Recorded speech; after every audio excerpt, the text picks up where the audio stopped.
Hello, friends, and welcome to Time Capsule here on the Games Done Quick Hotfix. It is the show where we travel back in time to your favorite years in gaming and showcase awesome speedruns of games released in the same year. I am your host, Smooth Operative, and tonight we are diving right back into the year 1996 with a speedrun of The Elder Scrolls II Daggerfall and later a non-stop 120-star speedrun of Super Mario 64. So I'm very excited about both of those games, but of course, before we begin, let's cover some announcements, shall we? First of all, the GDQ all-women speedrunning community Frame Fatales is coming together once again this summer, August 13th through the 20th, for the Flame Fatales Marathon benefiting Malala Fund. The schedule has been released, so you can check it out at gamesdonequick.com/schedule. And if you're interested in submitting any prizes for the event, we are still accepting those until August 6th. You can use the command !FF in our Twitch chat for more information. Also, Games Done Quick is still hiring, so if you have experience in social media creation and would like to assist us at our live events, head on over to gamesdonequick.com/jobs and apply. All right, with that, we are ready to get the show started, so thank you again, everyone, for joining us. Please welcome our very first guest for The Elder Scrolls II Daggerfall, and that is musical Daredevil. Hello. Hello, thank you so much, Smooth Operative. Yeah, so tonight I will be playing the first game from 1996, and that is The Elder Scrolls II Daggerfall.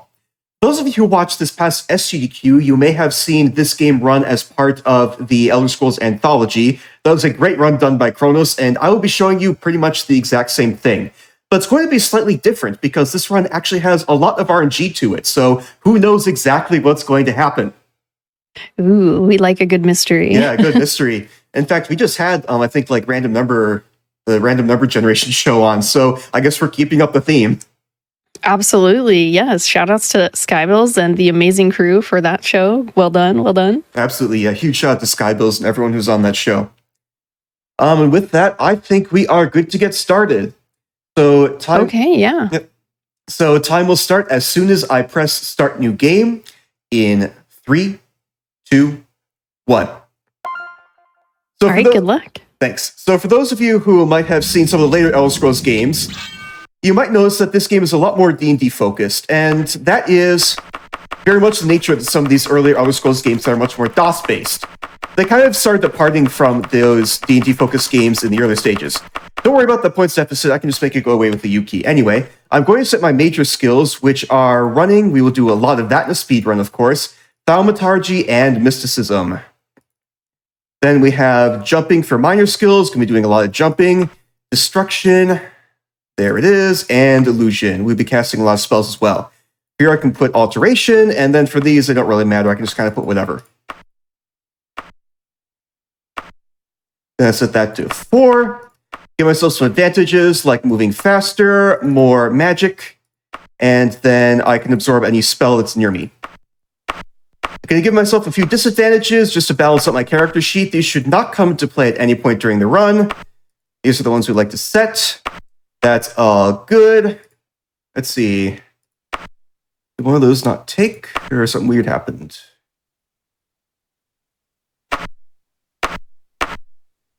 Oh, there we go. Okay. This one did not take. That's what happened. There we go. All right.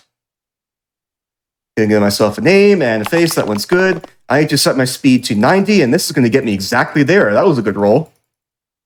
Oh, nice. Luck was on my side for that one. We'll see what it's like in the other ones. Yeah. Give myself some bonus points here. Give myself very high reflexes, and that completes my character sheet. Gonna skip the tutorial.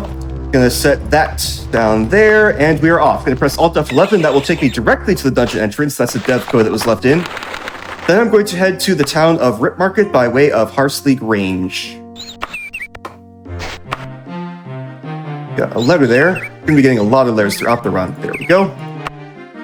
And here in Rip Market, I'm going to be borrowing a bunch of gold from the bank, and that will be all the gold I need for the run. The bank is right over here. Oops.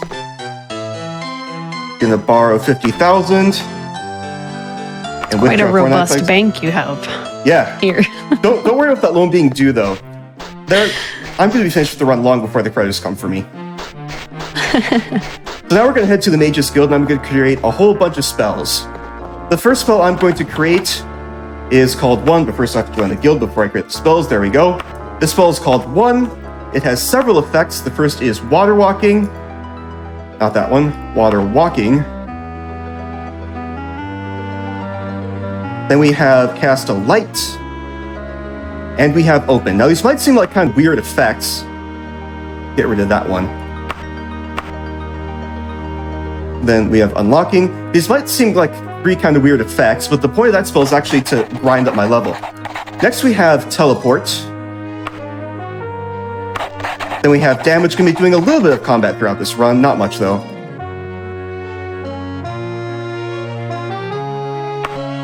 Then press that button, very important button. Then we have Levitate. Levitate useful during speedruns, of course. And then we have Slow Fall, because if I cast Levitate while I'm falling, the game treats that as hanging on a floor, or landing on a floor, and I will take fall damage and possibly die. No fun when that happens. Anyway, now that that's done, it is now time to, first of all, exit the Mage's Guild. See, that's this door here, there we go. And now I'm going to grind up to level 7. What I'm going to do is I'm going to cast that level up spell a whole bunch of times, and then jump back and forth a whole bunch. So chat, I need your help. I need you to help me count up to 26. This is going to be 3. That's 4. Need to get to level 7, like I said. 5. 6.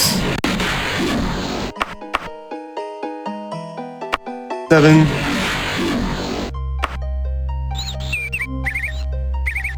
8. 9. 10. Oops. 11. 12. 13. 14.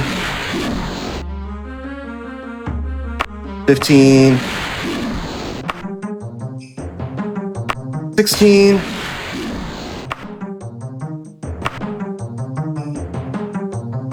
17. Oops. 18. 19. 20.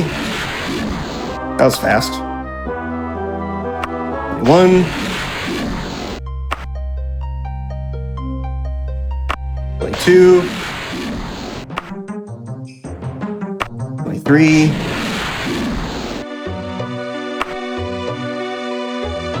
24.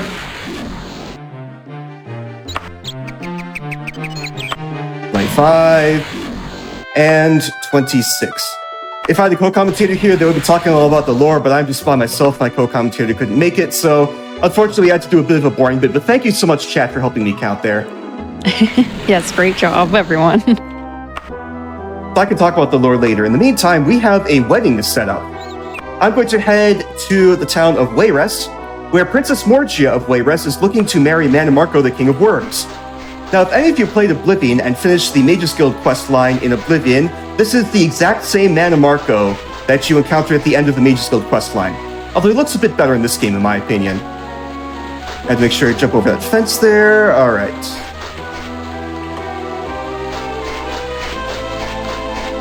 Yep, even this game has random couriers. Not just in Skyrim. So I'm going to levitate as soon as I get in here. The reason why is that Alt F11 code I used earlier. If I press Alt F11, it takes me to the last place I stood on the ground. If I then... I'm gonna anchor here. If I then press Alt F11 enough times, it eventually takes me right back to the entrance, which is very fast. So I'm going to head to the King of Worms, who is in Barrow. Gonna tell him Princess Morgia wants to marry him. Whoops. There we go.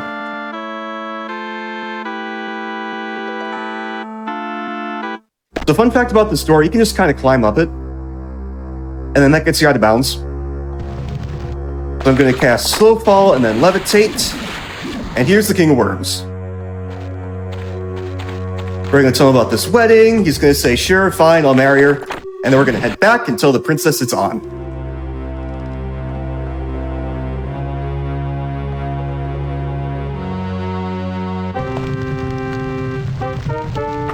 Alright, Alt F11 to get back to the entrance again. And now we have the worst quest in Daggerfall, and that is the Werewolf quest. See, there is a servant in Castle Daggerfall who has some information about us for a letter that we are trying to find out the whereabouts of. There we go. Now the thing is, in order for the servant to give us the information that we're looking for, they want us to find a werewolf and kill it. Now that werewolf can spawn in any dungeon in the province of Daggerfall, and it can spawn in any location in that dungeon. This quest is completely random, and it's basically determined as soon as I start it. So this quest can take anywhere from 30 seconds all the way up to like minutes. And we're gonna have no idea. This is one of the more nerve-wracking parts of this run. Right here I'm gonna do something called Kung Fu jumping. First I'm gonna save the game. If I jump and then just attack the air for a bit, I get height boosts. Then if I start falling while I'm entering a door, I'm going to fall as soon as I get inside the castle, and that is going to put me out of bounds. So I'm going to levitate here, put my fists away. I'm going to set an anchor here. I'm going to save my game, and let's see where we gotta go. The Citadel of Yomcroft. I've been there before, actually. What was it like? There were lots of towers there. A few doors, I think. There's like a ton of dungeons. Okay. Oops, not that province. This one.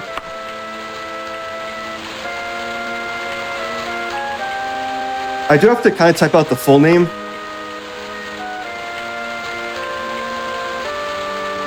There we go. Yeah, it must require a lot of concentration to remember all of these things to type. Is it difficult? It's very difficult, especially if you're like me and make lots of typing mistakes.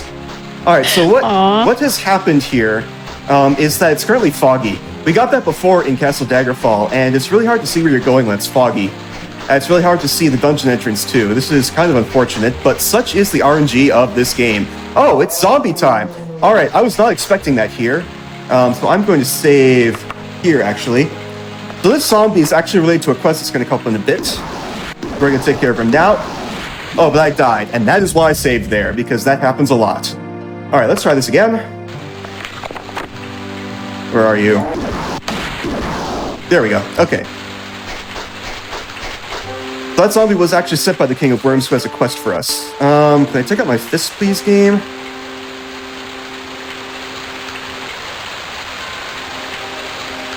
I cannot seem to be able to take out my fist. That's interesting. Oh, that's why. Okay. I spell skewed. That happens. Alright, let's see if I can enter and get out of bounds. That's a no, but I think there is a tall room. Oh, okay. So the werewolf has actually spawned very close by. So if I can get out of bounds, I might be able to kill it quickly. Now, there's also something else that might have happened, and we'll see if that happened. That's not going to work. Okay. This will work, though. Okay, we will try this. Well, okay. So what just happened? I did kill that werewolf, so what just happened that I thought happened?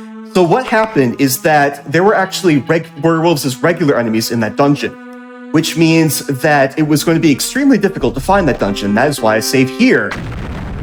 Okay. So, I don't know what that was. So our new dungeon is the Hold of Copperham. So let's head there. So yeah, like I said, the dungeon re-rolls every time that happens. Now, I have given myself about 5 minutes to do this quest. If I can't do it in about 4 more minutes or so, let's see where it was. Where is it going again? I just said it. The Hold of Copperham. I don't think I've ever been there before, actually. The game must be very vast, I guess. It's huge. This is the biggest Elder Scrolls game. It's zombie time again. All right, let's save here in case it happens. I didn't realize that, actually. That's pretty cool. You know what else could happen? The game could crash. Oh, no. We're going to have a new werewolf dungeon now. Isn't that fun?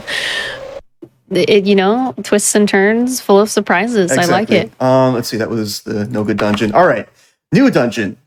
So like I said, if this takes more than about 3 or 4 minutes, then I have a backup save where I know exactly where the werewolf is, so we'll just go with that one.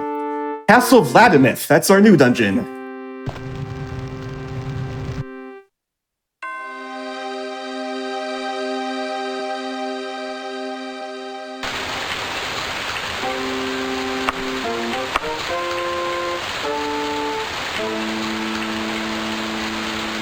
Is this the correct one? Yes, okay. Now, this is called a castle, but you can see it's kind of a mound in the ground. Daggerfall does that. It's normal. Okay. Great, we're out of bounds this time. Alright.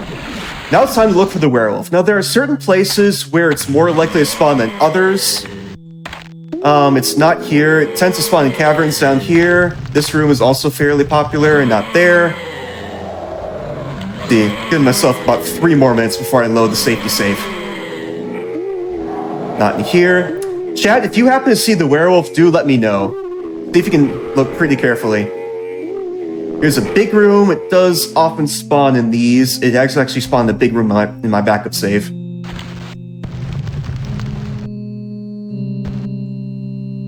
I'm also... Is it like pretty obvious when you find him, or he kind of blends in? Kind of. If you get close, you can hear him. And I do know the sound cue to listen for. Let's see. Oops, I ran out of levitate. I was not paying attention. All right. But there, nothing there. Here's another popular room. Nothing yet. I think it spawned on the second floor of the big room.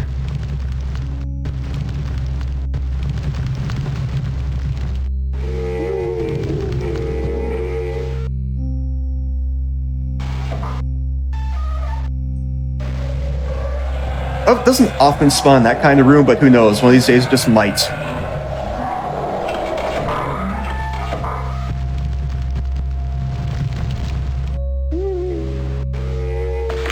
Gotta recast levitate again.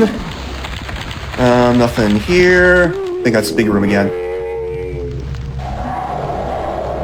The fun thing about this quest is that sometimes, like, you get a really nice dungeon where all the rooms are kind of close together. This one seems to be a bit spread out. I also have to be careful I don't go too far out of bounds or else the game will crash. Again, it's already crashed enough times. Is the layout always the same for like each dungeon? It actually isn't. All of these dungeons were just randomly generated completely, which is why you see weird rooms kind of off to the side somewhere. Oh, okay. And actually, it's possible to soft lock if you play this game casually, just because the werewolf might spawn in a room that you don't know how to get to casually. Oh, no. Some people had some fun with that. I think I checked this room already. Got one up here. And I think I'm approaching my time limit. So if it's not up here, I think I'll load my backup save.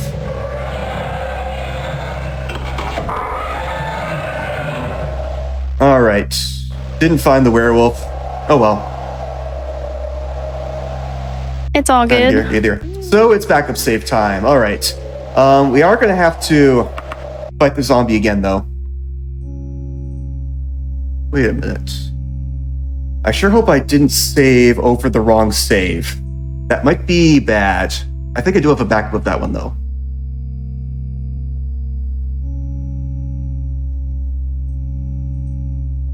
Come on, game. Come on, game. Did it crash again? That's rather fun. Okay, close out of that. I am going to actually copy over my backup save, just in case I accidentally saved over the werewolf save. I think I did do that. All right.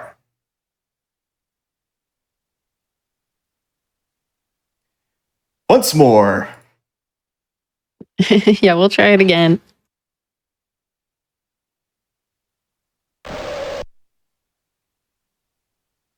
Gotta make sure I also reshare my screen for you.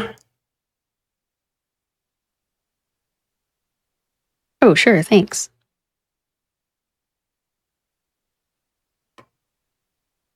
All right, there we go. There we go. That's the correct save. All right. So it is zombie time again. Come on. There we go. All right. Got a quest prompt there. I will talk about it. But anyway, we should be back on track now, assuming the game doesn't crash again. Come in here. That's that and that. And the werewolf is right down here. Oh, easy this time. Yep. That's why I like this save. The werewolf is right close by. Alright, werewolf is hiding in here, isn't he? Did the werewolf position change in this dungeon? I hope not. That would be rather annoying.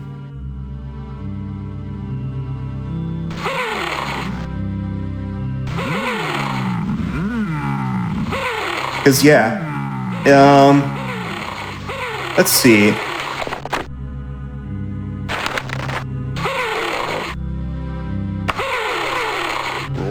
Okay, so I'm going to load this game one more time. Because, yeah, if the werewolf ends up in a different location... okay, I can't travel with enemies nearby, of course. Well, this would be actually extremely bad if the werewolf position changed on me. Because werewolf position is... So this was like... It was a save where the werewolf was like in a very specific spot, and I guess it's changing every time you load now? Maybe? Okay, so I'm at Trogker, and let's see where it is. Okay, it is in Trogker, so it's at least here. But yes, so the werewolf was supposed to be where I was looking.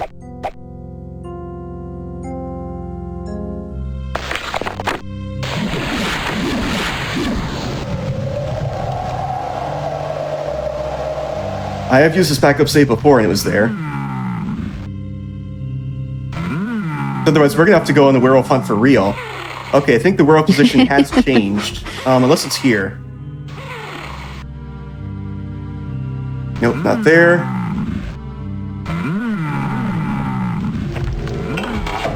This is really unfortunate. And it actually might mean I have to go overestimate. Oh, okay. There it is. Yeah, even if you do, like, it's totally cool. Like, we're just trying to enjoy and, like, watch what you're doing, because this looks complicated as hell. Yeah, it is indeed very complicated. All right, so that quest is done, thankfully, finally. Get to talk to this person. They're going to give us the information we need. I'm actually going to recast Levitate, just in case. Let's see, that may have actually been a bad choice. But anyway, we're going to talk to this person, who's going to tell us where we can get information about the letter and the courier was supposed to deliver it. So let's see if I can... Okay, don't have the spell points. So that's basically an automatic 1 minute time loss. But they're going to tell us to talk to a courier. But before we can talk to that courier, we have to talk to another person who is in Broadford. They're going to go to Broadford. This is another randomly generated quest. And I'll explain what this quest is as soon as we head to Broadford and the place after it. Sure, yeah. Yeah, okay.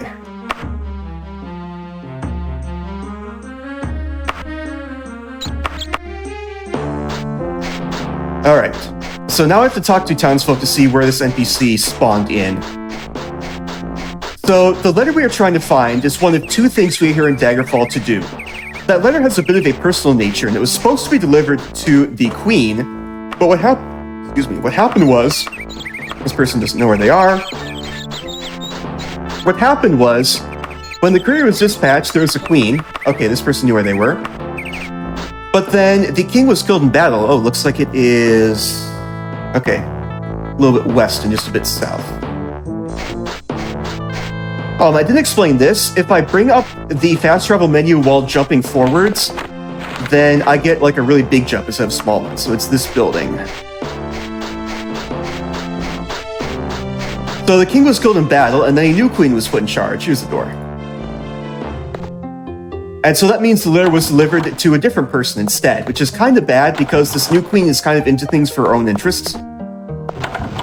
So tracking down the letter is definitely something we want to do. All right, where is this person?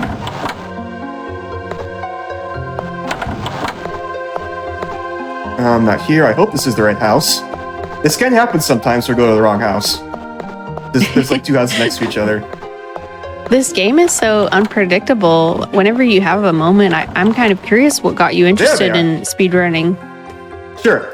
So, what this person says is that they're going to be in Sharton in 8 days. But that is actually wrong. They're going to be in Sharton in 16 days. So, what actually got me into this game, let's see. Bring up the map. I'll explain that in a moment. Once I do some math here. I have to do some math. So it's going to take us 8 days to get there. And then we need to go away for 4 days and come back for 4 days, and that will get us there days 16, 17. So let's see, where is 4 days away? Not far enough. There we go, let's go there. So what got me into this game was I was looking to learn the Elder Scrolls Anthology. Morrowind was initially how I got in Elder Scrolls speedrunning, and I was looking at some speedruns, and I was like, hold on, I gotta press the button. And I was like, you know what? I should learn the whole Elder Scrolls Anthology. All right, I did not do the math correctly, so I have to head away for a day.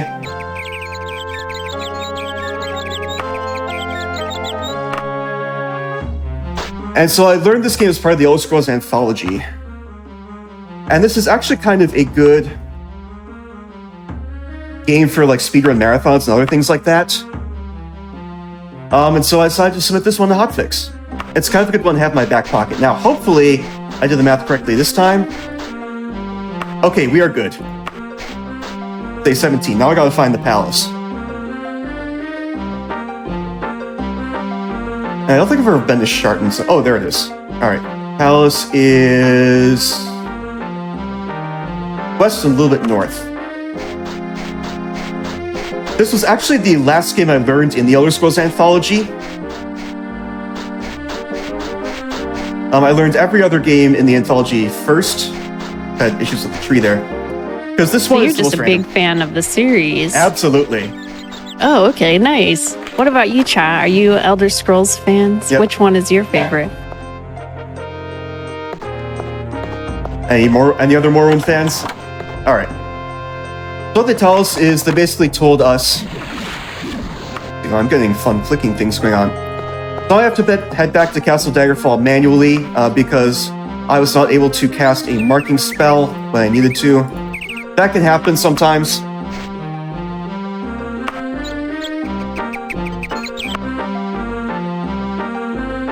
Oh yeah, we got some Morrowind fans in chat too. Nice.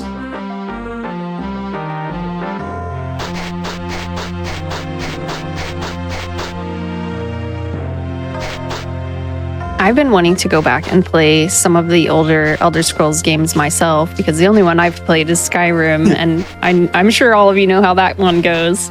But I had a total blast playing Skyrim, so it'd be fun to maybe go back and play some of these. Okay, did not crash there. Yeah, Arena and Daggerfall are extremely hard games, so I wouldn't really recommend them. But Morrowind's great, especially lore-wise. Skyrim, if you can mod the graphics and maybe do the side content instead, it's pretty good. Some people don't like the main quest so much. I'll fetch quests anyway. That's fair. Gotta grab a couple quests there, and then we are back to the King of Worms, who gave us that quest with the zombie we killed a while back. If you'll remember, before all of the werewolf quest shenanigans. We can't forget the werewolf shenanigans. No, absolutely not. No one forgets the werewolf shenanigans.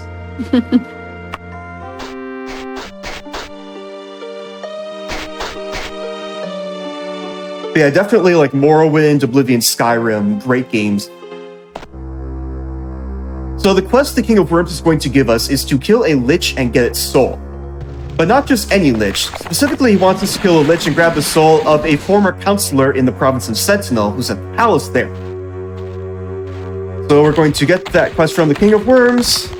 I'm going to click on him twice, which kind of pre-turns in the quest, and then we're going to head off to Sentinel. Now, once we kill this Lich and grab its soul, then the King of Werewolves is going to tell us about a character known as the Underking. Now, the Underking used to be the Battle Mage of Tyra Septim, which is a name that will be very familiar to anyone who has played the Elder Scrolls, and Smooth Operative, you might know the name Tyra Septim as well.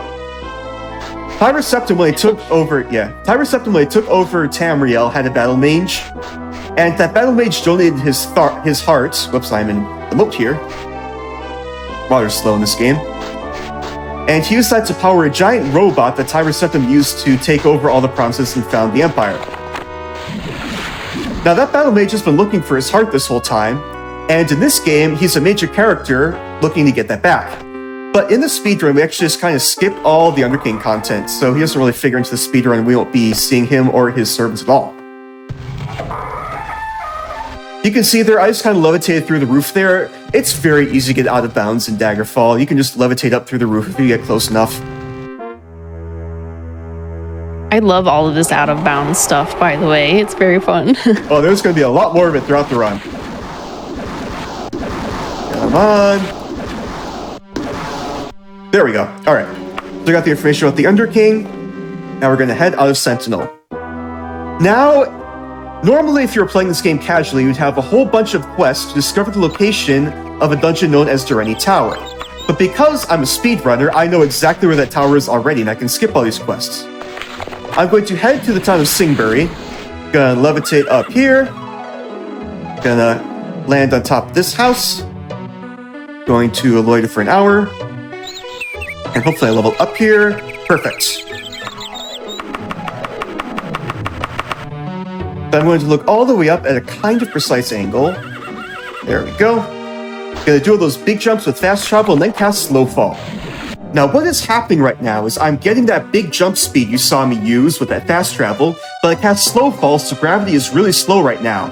So basically I am flying all the way across the Isle of Balfiera right now to the center. Now I'm not doing a whole lot right now, so this would be a great time for me to hydrate. Yes, absolutely. Cheers, my friends. And chat, you all should hydrate too.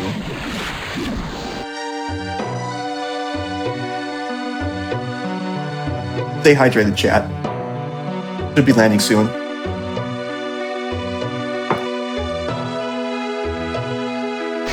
There we go. Alright, so we have to travel a little bit eastward. Hopefully not too far.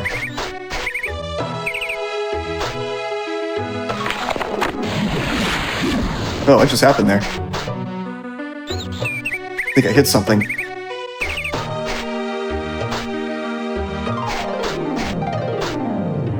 Alright, there we go. That's the prompt, means I have made it. So here's Durrani Tower.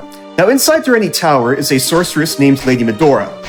Lady Medora used to be the court sorceress at Castle Daggerfall, but she and the former King Lysandus, who was killed in battle, they had a bit of a love affair, and so Lady Minisera, who gave me the courier quest, banished her and locked her in this tower. And so Lady Medora is going to help us a bit with King Lysandus' ghost, who we need to calm as part of our quest here in Daggerfall. But before we can do that, we need to free her. So I'm going to talk to her, she's going to give me the quest, going to anchor here, and then we are going to head to Shedungeon, where the item we need to free Lady Medora is located. Fun thing about Shedungeon is that it's also the home of Nifalga, who was King Lysandus' mother. Now, Nifalga is a bit stricken with grief since King Lysandus was killed in battle, so we're not going to bother her. We're just going to grab the horn and be on our way.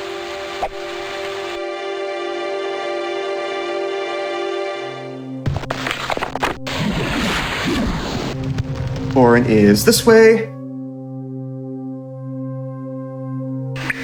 I think I got the quest from... the second quest from Lady Minisera. I hope I did. We'll find out shortly. Anyway, that's the horn we need to get. I don't know why Unicorn Horn frees Lady Medora, but oh well. So give that to her. I'm then going to anchor here again. Now, what Lady Medora told us is that in order to calm King Lysandus' spirit, we need to get the Dust of Restful Death. She doesn't actually know where that is, but the Orcs of Orsinium know. And so we are going to talk to them and see if they can tell us where it's located. This is another random quest. And so we will see which dungeon I get. It's not nearly as bad as the werewolf quest. There are 4 dungeons and 2 to 4 locations in each dungeon where it can be. That orc is trying to kill me, but I'm out of bounds, so we can't do that. Better luck next time. Is the orc also trying to get their musical jam on? It's Greensley Hall, which is the worst one. Yeah, it looks like they're trying to play the keyboard there. So for those of you who watched at GDQ, you will remember that our faces kind of fell with Greensley Hall. Greensley Hall is the bad luck dungeon to get, because it has the most locations to check, and a couple of them are really annoying to check. So hopefully I get at least the first couple locations I check, because it's going to be rather annoying if I get the bad ones.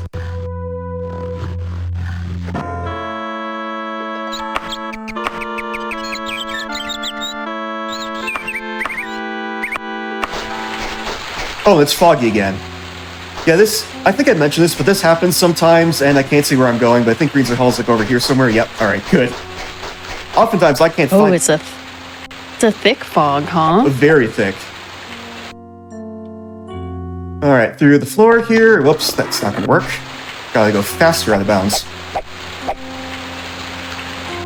There we go, that should work. Alright, first location is here. I'm looking for a mummy, so chat. If you see a mummy, let me know. Alright, nothing there. I think next location is... Is it there, or is it... I think it's like here. Are there mummy sounds to look out for this enemy as well? There are mummy sounds, but we're probably going to see the mummy before we encounter it. Oh, okay. Alright, next location I think is either here or here.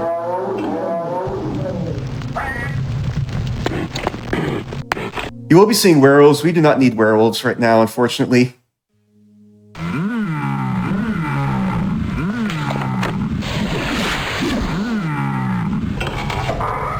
Alright, looks like I got the bad luck room.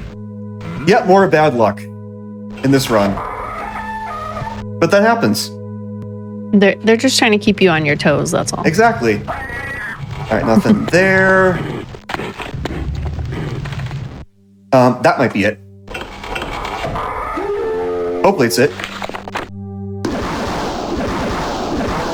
That was it. Okay, good. So yeah, it does the rest of death now, yeah. I am very happy about that. That was the worst dungeon and I got the worst luck in it. Fun times. So anyway, Lady Medora is going to prepare the Dust of Restful Death for us to sprinkle on King Lysander's tomb so we can talk to him and figure out why he's haunting the town of Daggerfall. But while we do that, we're going to head back to Daggerfall and we are going to tell Lady Medora we got the letter from the orcs, which you saw there. And she's going to say, oh no. The reason why is because what that letter said is that something known as the Totem of Tiber Septim has been found. That is one of 2 artifacts that you need to control the giant robot Tiber Septim used to control, or to found the Empire. Oops, got low there. And so if that artifact were to fall into the wrong hands, someone could do some pretty evil things with it.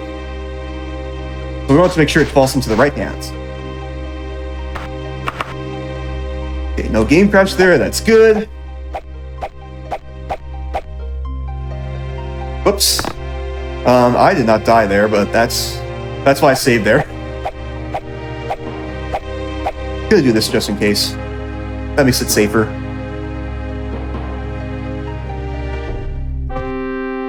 Whoops, I need to do levitation things. Alright, there we go.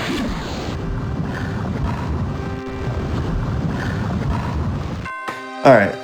Here's Lady Medora. You'll remember her from before. Talk to her. Then I'm going to anchor here for later. You can only use anchor once. You can only anchor one spot and then go back there once. It's unfortunate you can't have multiple anchors. So that's like your little waypoint? Exactly. Okay. I could cast a waypoint and then teleport back there later. Nice. Alright, Lady Medora is in this tower, as you all remember. Because I took away my anchor in Sound Castle Daggerfall, we have to enter like I did before. I can't just teleport here. Go this way. And Lady Medora is going to give us the Dust of Restful Death. We will sprinkle that on King Lysander's tomb, and he is going to tell us why he is haunting the town of Daggerfall. Now, some people think King Lysander's tomb is on the battlefield where he fell in battle. It's actually not. It is over here in the province of Menevia, in a secret location. We would have to do a couple quests to get this location, but just like Durrani Tower, I can just jump there. Or fly there. Alright, good, it's not foggy. I did get fog here in a practice run the other day, and it made this a lot more difficult than it needed to be. Oh my gosh, I bet. Yeah, it was annoying. Alright, there we go. Hydration time again. Chat.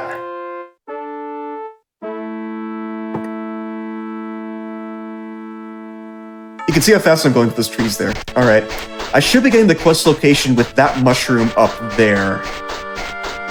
There it is. Here is the tomb of King Lysandus, the real tomb. There we go. Leveled up again, which is good. I will need this endurance for a little bit. Can enter with Kung Fu jumping again. And hopefully I will end up on top of this dungeon. Perfect. And from here, we just need to go to this tomb. It's actually the kind of secret part of the dungeon. There's a lever you have to pull to get to it. And if you came to this dungeon casually, you might not even know that the secret part's here. There it is. This is so cool. Nice.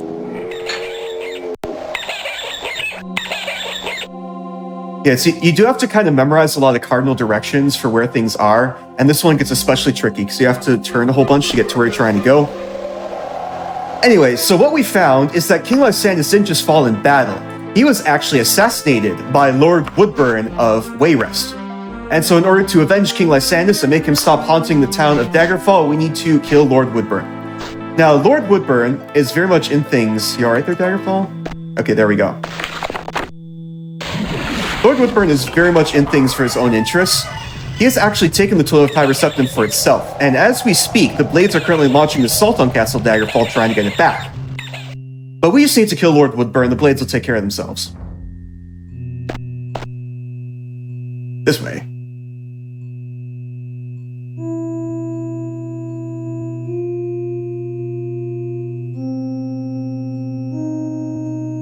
Here's Lord Woodburn.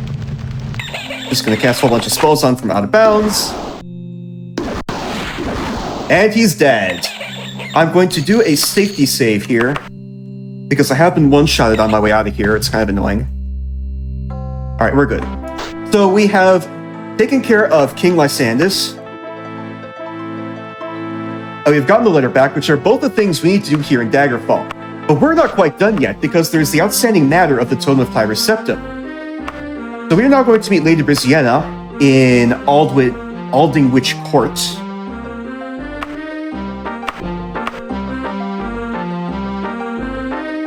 And she's going to give us the final quest to get the Totem of Tybur Septim and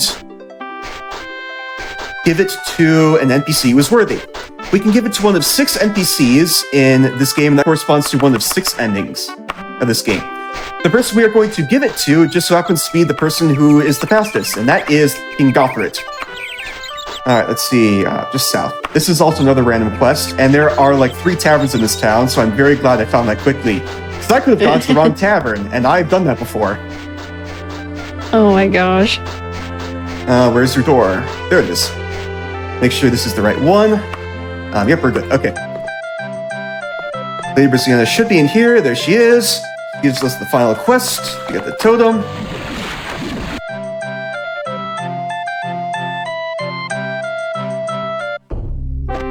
Okay, going to anchor here. Gonna head this way. So I said that Lord Woodburn had taken the Totem of Tybur Septim, but actually it turns out that King Gothrit has. So we're gonna give it back to him somehow. I don't know how this works. Don't worry about it, I guess.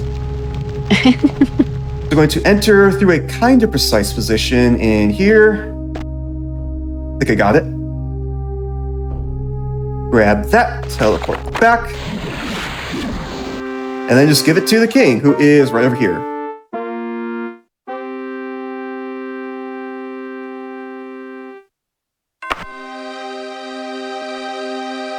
now that we've done that, I'm going to head out of Castle Daggerfall. We're going to get a whole bunch of quest prompts, because all those other people wanted the totem as well. The final quest prompt we got is actually from the Nifalga Ancient Dungeon. You may remember that I mentioned that there are 2 artifacts you need to use to control the giant mech of Tiber's Septum. The second one is known as the Mantella, and Nifalga has found the Mantella. It's located in a location known as the Mantellan Crux.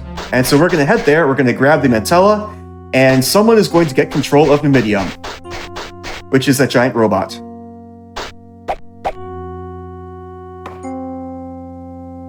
Sounds perfectly normal to me. Yep, perfectly normal. Alright, I'm going to save, because it is very possible for me to die in this final area.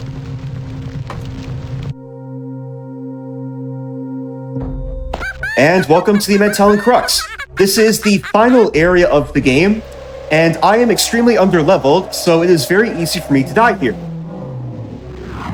You can hear all these spells currently being cast. If one of those hits me, I will die, and that is why I saved before going to Nifalga. This is also the most nerve-wracking part of the run. I have to get to this doorway here. Whoops. Okay, that may mean death. Nope, we're good. All right. That's it. Fun fact, we're currently in the Mantellan Crux in Aetherius. Another location of Aetherius is actually Sovngarde. Sovngarde is located in kind of the same general universe as where we are right now, but we can't go there in this game, unfortunately. But that's about going to wrap up the run, so I'm going to take the time to give a couple shout-outs. A big shout out to Puri Puri, who did a lot of the rounding of Daggerfall, as well as to the Flying Marlin, who I think is in chat right now, and who has actually given me a lot of tips while learning to run this. Flying Marlin also used to commentate, but unfortunately was not able to make it. And time is coming up as soon as we get the final dialogue from Nifalga. And time. GG. Thanks. We're now going to see a quick cutscene of the Underking coming out to reclaim his heart.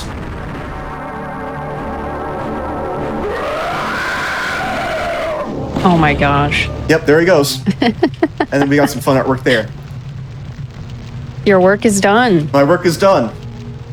We have to call you RPG Daredevil after that. There's so much RNG involved. Wow, just wow. It was amazing being able to see a game such as Daggerfall in all of its glory, you know, mess ups and all. Thank you so much, Musical Daredevil, for showing this game off. I really appreciate you being here. And thank you so much, Smooth Operative. Sorry, I wasn't quite able to get to everything, but lots of stuff happens in this game all at once. Oh my gosh, the amount of concentration that it must take to do this. Like I was sitting here like, okay, I need to maybe be a little quieter because this looks like it requires a lot of focus. Yeah, the werewolf especially. Like I try and commentate a bit just so it's not boring, but yeah, I do have to listen really closely and look really closely because that werewolf could be anywhere. Oh, absolutely. Well, you know, commentator or no, I think you did a fantastic job. So do you have a stream schedule? When can our viewers find you next? Sure.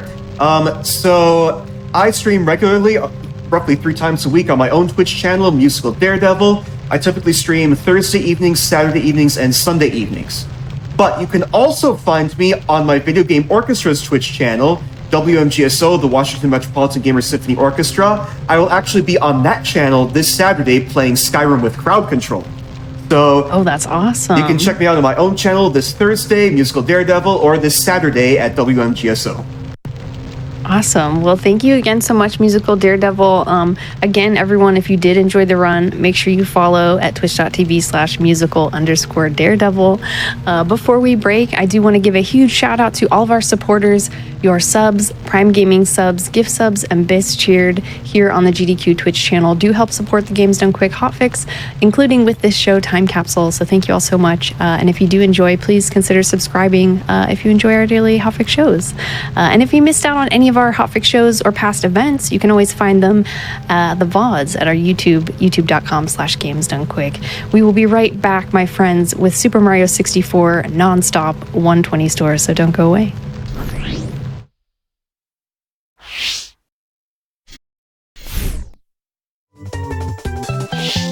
Alrighty, my friends, welcome back to Time Capsule, the show where we travel back in time to your favorite years in gaming and showcase awesome speedruns of games released in the same year.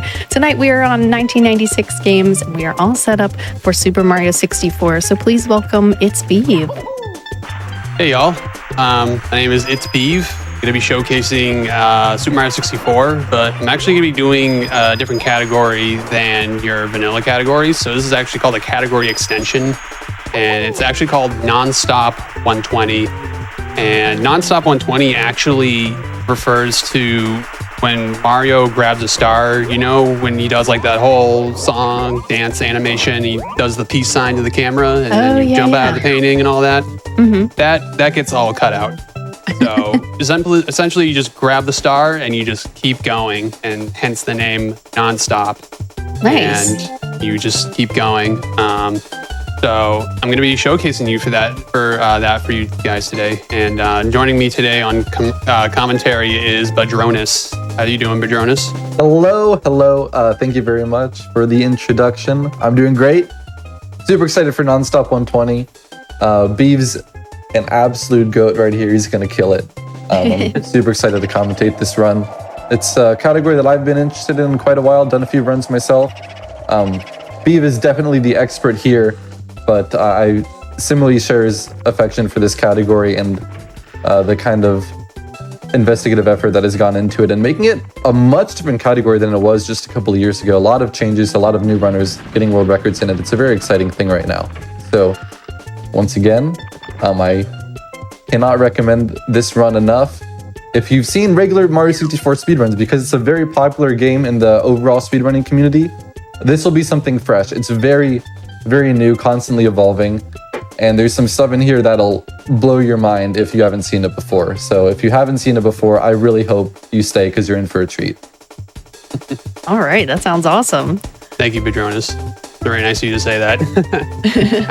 So typically for when we start the run, we actually start on reset in the vanilla categories, but since it's nonstop and we're just going straight to the point, there's actually an intro skip, and I'm actually running on like a Game Shark code that gives you the nonstop code and intro skip all in one. So we can actually just like cut to the chase with file select, and we just hop right in, and that's it. So we're ready with that timer. We can count down from 5, 4, 3, 2, 1, go. Good luck. Thank you. All right, good luck, Beeve. Thank you. Here's the first trick that I'm not going to mess up. Lakitu skip. Saves about like 8 seconds, so you don't have to talk to the Lakitu. Yeah, bravo. That's good that I got that first try. So typically when you see like top 120 runners doing 120 star, you actually see them do something called LBLJ, lobby backwards long jump. And we actually don't do that in this category. It barely saves time. And doing, wait a second. Doing LBLJ like barely saves time. So, and it's a headache. So we don't typically try to do it in runs. We just kind of want to get the run going. Oh, and that was super nice. I just want to cut you off right there because you're used to it. But if you haven't seen that before, that is going from the bottom clip star, the first star done in all 120, 70, and 69 LBLJ speedruns, followed into that super cool movement, gaining speed on the white slope to head up into the wall kick section to make it to the warp for the Bomb King. That's the first star where you can see there is just no cutscene at all. You fly right through it. That's what the Game Shark code does. Fun fact, the makers of Banjo-Kazooie of Rare, they got to see a demo of Mario 64, and they're like, why does it take you out of the course every time? You know, they thought it was kind of disruptive to the experience, and that's kind of what influenced their decision to make Banjo-Kazooie a game where you do play more freeform, you collect jiggies, and you stay in the stage. And then later on, people went back and did this in Mario 64, so it's gone full circle here, and people are speedrunning it. I actually didn't know that. So do you want to explain what's going to happen here, Badronis? Yeah, Whomp's Fortress. Early stage in the run as well. We have to get, I mean, we're getting all 7 stars from each stage, but BOB, we couldn't get all the stages because we need the wing cap, which we'll retrieve later. This one, we're getting cannonless. Lots to talk about that trick, but ledge grabbing into the star there, you can kind of see that it is a ledge grab. We're in an RTA, a vanilla run, you might not notice that's what it is. Now coming around to getting the blue coins, he's collecting the 100 coins while getting lots of other stars in the stage here. This is the first It's time we're going into Womps. We will actually come into Womps a second time to get 2 final stars because defeating the Womp King spawns the fortress, and we will use the fortress for a final star, which we'll see in just a minute here. But really good movement here so far. There's a lot of things that can go wrong in Womps, especially kind of around that moving wooden plank in that cycle where you have to catch it by getting Canalus first try. If you don't get Canalus, super precise trick, you won't be able to catch that cycle. It just loses a little bit of time, but Beeve is doing really well right now. And there's a few other routes that you can do, but this is pretty similar to regular 120 star at this point. He's going to be getting the remainder of the red coins here and getting up to 100. And just like that, we are done with the first trip to Womps. Well, after he collects this box and then the 8 coin ring just in front of him. Yeah, so unfortunately, when you're doing this route, you can't really miss a single coin, but I actually ended up missing a coin, so I had to get that backup box. So it's not a big time loss to get it. So making the cycle is like the big part of it. So we actually take an intentional death there to warp back into the stage because we have to activate the tower star, which goes on star number 2. Yeah. Now, casually, you might remember taking the owl to the owl's cage. If you watch speedruns, you might have remembered Owless, the trick where we wall kick into the owl's cage. But here's a mind-blowing moment for y'all. You long jump straight from the fortress into the cage, into a stage exit, and that is it for Womps. So I love that piece of movement. Yeah, movement is really cool. It's been around since like the beginning of Nonstop 120 and 70 star in general. So really cool. Was the movement a challenge for you to get the hang of, Beeve? When I first picked up the category, definitely, yeah. It was definitely awkward because we're so used to like doing like the real Owless way of doing it. So doing it with that movement is definitely kind of weird because you have like a specific camera you have to do and stuff. Okay, right on. Yeah, there's a lot of things in Nonstop 120 that are analogs to regular 120 star, but you know, different in slight ways. Oh, okay, this is a little bit of an issue. You know, you have to get Mario to clip through a couple polygons in the ship's surface here. But now we'll do what is kind of the intended method, is to lure out the eel from the ship's window. Oh, he actually wasn't close enough to trigger him the first time. Close enough to the eel. So yeah, you're supposed to clip through the ship there, and you're supposed to like just bypass all of this. But here I missed the window you're supposed to clip through, and I have to swim all the way to the top. There's no backup star you can do. Normally you have to do like chest star in vanilla 120, but we're getting it at the end, and it's not really going to fix anything. So kind of have to like take the time loss there, unfortunately, but no big deal. Yeah, really not a big deal here. This star is the same as you would see in a vanilla 120 star run, because once you go into this ship, there is actually no way out apart from getting that star. And because we're in Nonstop, that is not a way out either. We have to stage exit and go back in, which is just as well because on star number 2, you'll spawn the ship and everything. But we're actually going to take a detour and go to the wing cap, which spawns at 10 coins. You may notice that every time you stage exit, you go back to the carpet. We're going to be doing that a lot, which means it actually doesn't really matter a lot of the order, because almost every stage that you don't die in, well, every stage, unless you die on purpose, you will stop and start on the carpet. So you can really have a lot of flexibility in the ways that you approach the routing, and a lot of different Nonstop 120 runners will have routed it in their own unique ways. Yeah, so here you're really supposed to go to like Aquarium, which is to the right of JRB, but we don't do that till like the very end of the run, because that's when it's most convenient for us to do it. Yeah, just because it's slow and pretty easy. Yeah, it's not too bad of a star. So we combine that with the slide star too. So we don't see slide until the very end of the run. All right, so once again, coming into JRB, we're going to do this stage is 100 coin now. Once you did the first trip, JRB, it's the second trip. Jolly Roger Bay, this is.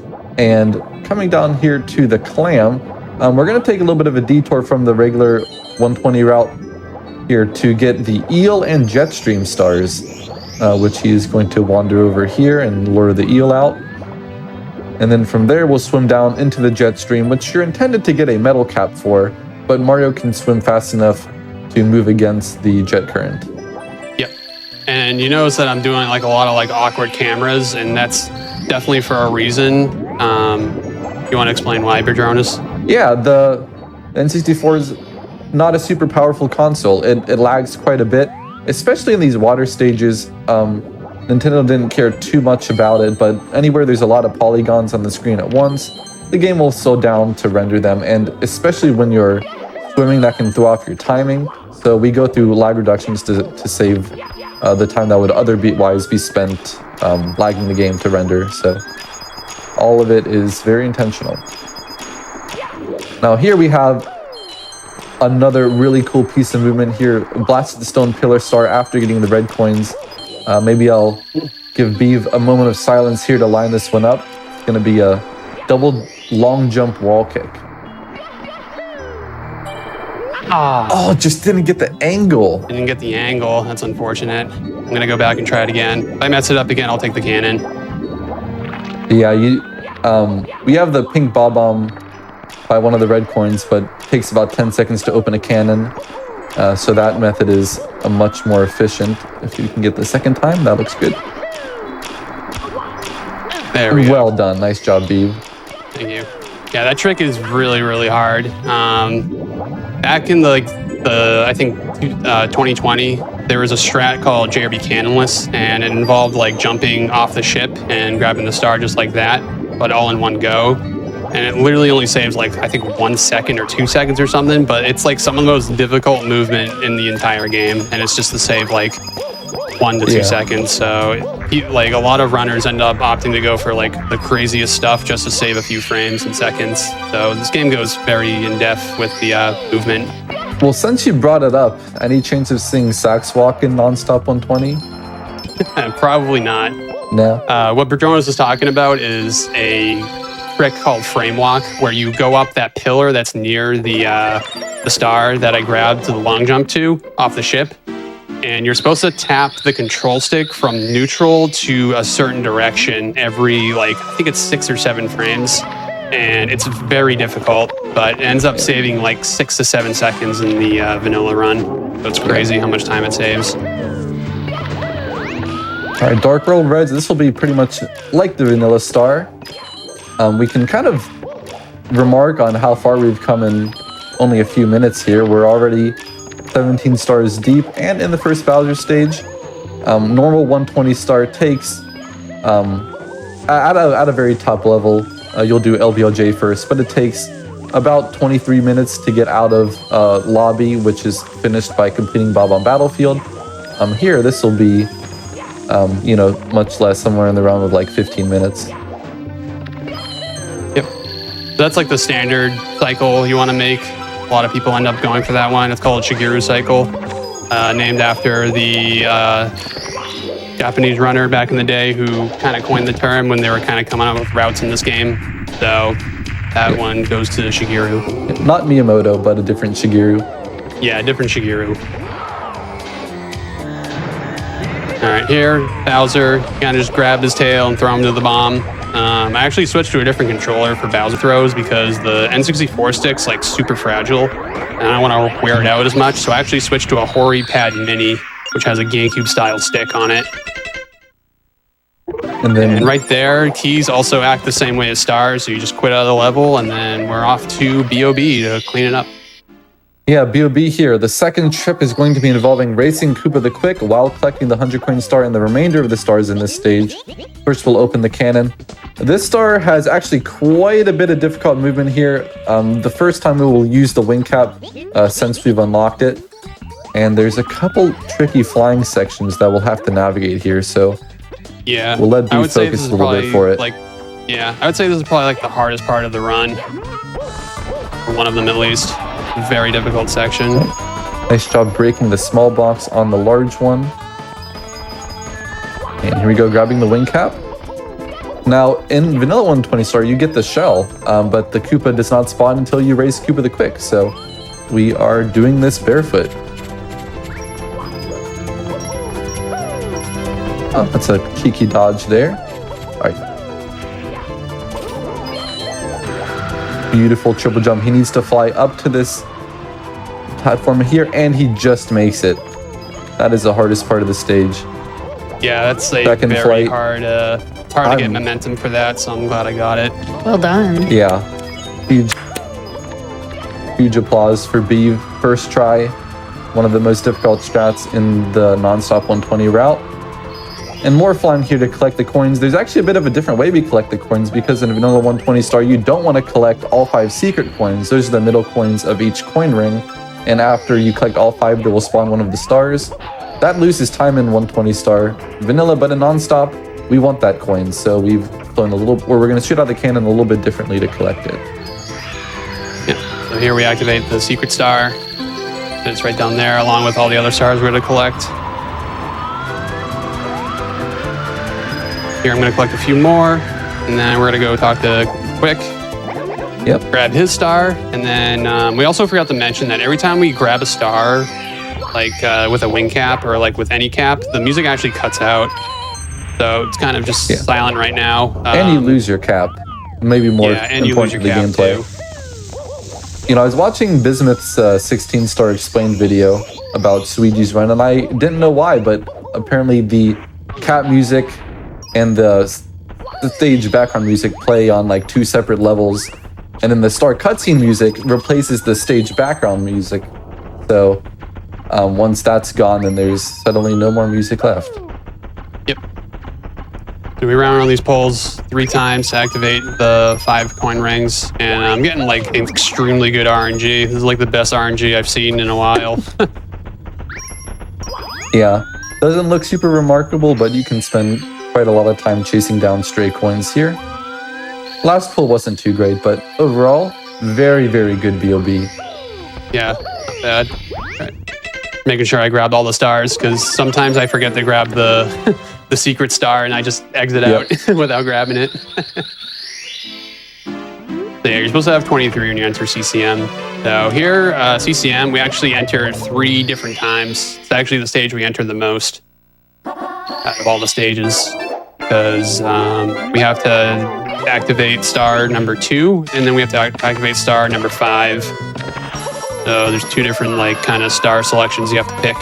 Whereas in some stages you can just do it all in one go. Yeah, I believe all the stages so far we've done 2 trips. Once we get to basement, you'll see some more 1-trip stages, followed by dying, because basement is the farthest from lobby and you can die very easily there, so it saves some time in castle movement.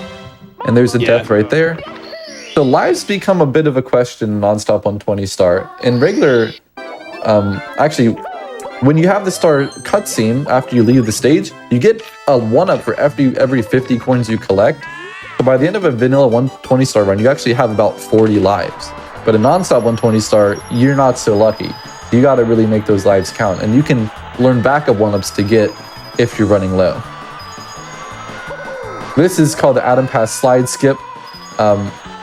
Touching a spot on the slide which is necessary for the penguin to not call you a cheater when you finish the race, even though you definitely cheated, but he'll actually rubber band to catch up with you, and all is forgiven because he cheated just as much as you did.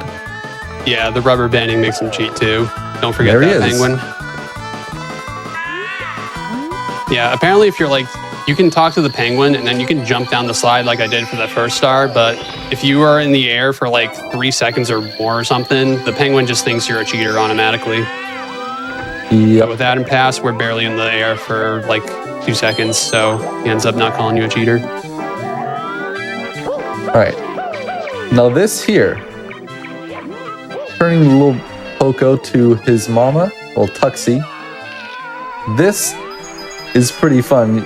Going on a scenic route here, sliding through some red coins by the snowman's head and toward the ski lift.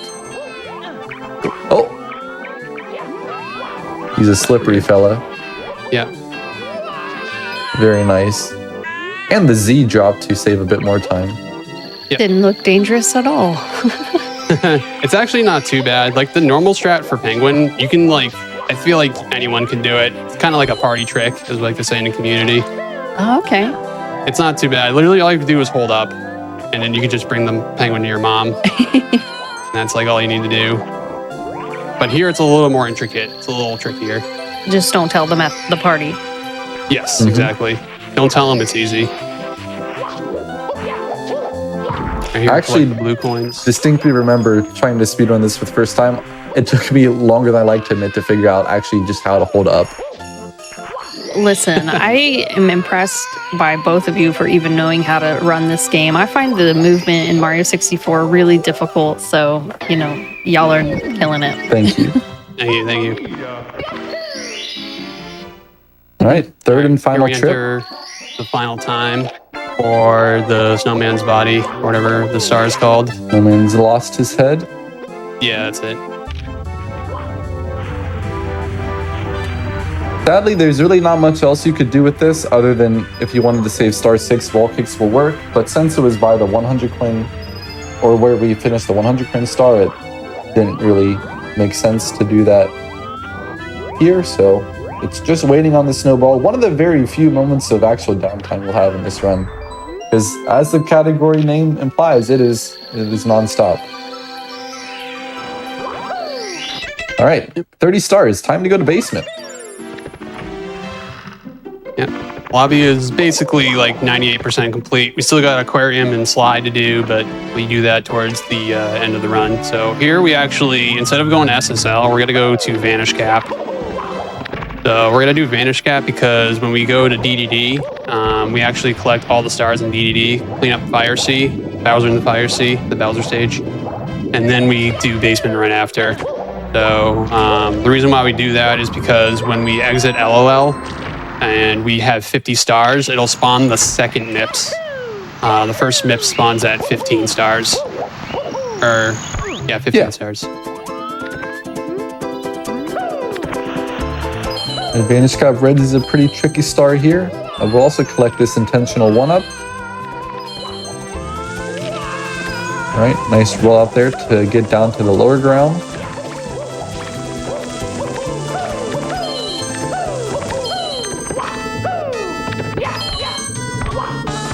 Oh, those wall kicks are pretty cool. All right, now, if you remember the wing cap, okay, we're gonna try to ledge grab the switch and quit out. That works too. Yeah, I'm Nice. surprised that worked too, but the only way you can quit out of the stage is if you stand still or grab a ledge, but I was able to stand still there and quit out of the stage, luckily, so I'm glad that worked. Yeah, once the switch is pressed and you get text boxes and it's a short cutscene. That saves us some time. Yep. All right, so DDD is a pretty hard part of the run. A lot of swimming and then a lot of explosive movement towards the end. And it's even more difficult than the regular 120 route because you also have to touch the chests. And that can be a little tricky. Oh, and the shark says hello. Yeah, the shark did say hello. I missed one swim and he said hello. Now, luckily, you can miss a few more coins because there's a second line of 5, which we will get at the end, which you wouldn't get in a vanilla 120 star. But it is more difficult swimming, so it kind of balances out. He's going to get half these coin rings on the first pass as he's collecting the chests. Very nice. Oh, got a little bit behind the chest, but it's okay. Yeah, totally fine. You just don't want to touch the whirlpool. Yeah.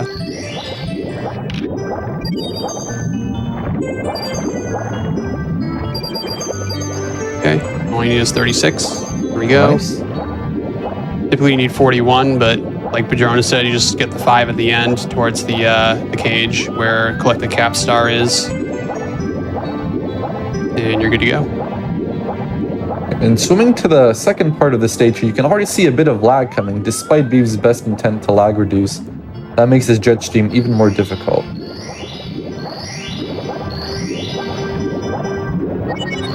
Yeah, Very there's a way nice. to like reduce lag there a little bit more that involves like a crazier camera, but it's very difficult. So I just opt to just eat the lag and just be consistent as I can.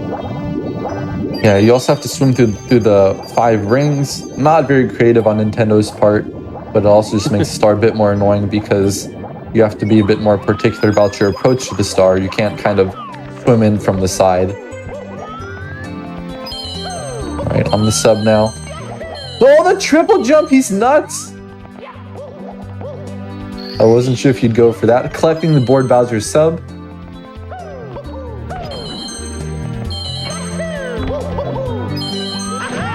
Nice job. And then one more very hard piece of movement here.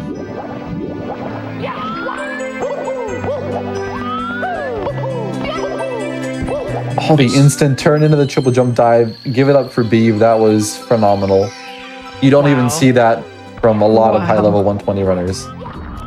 Excellent.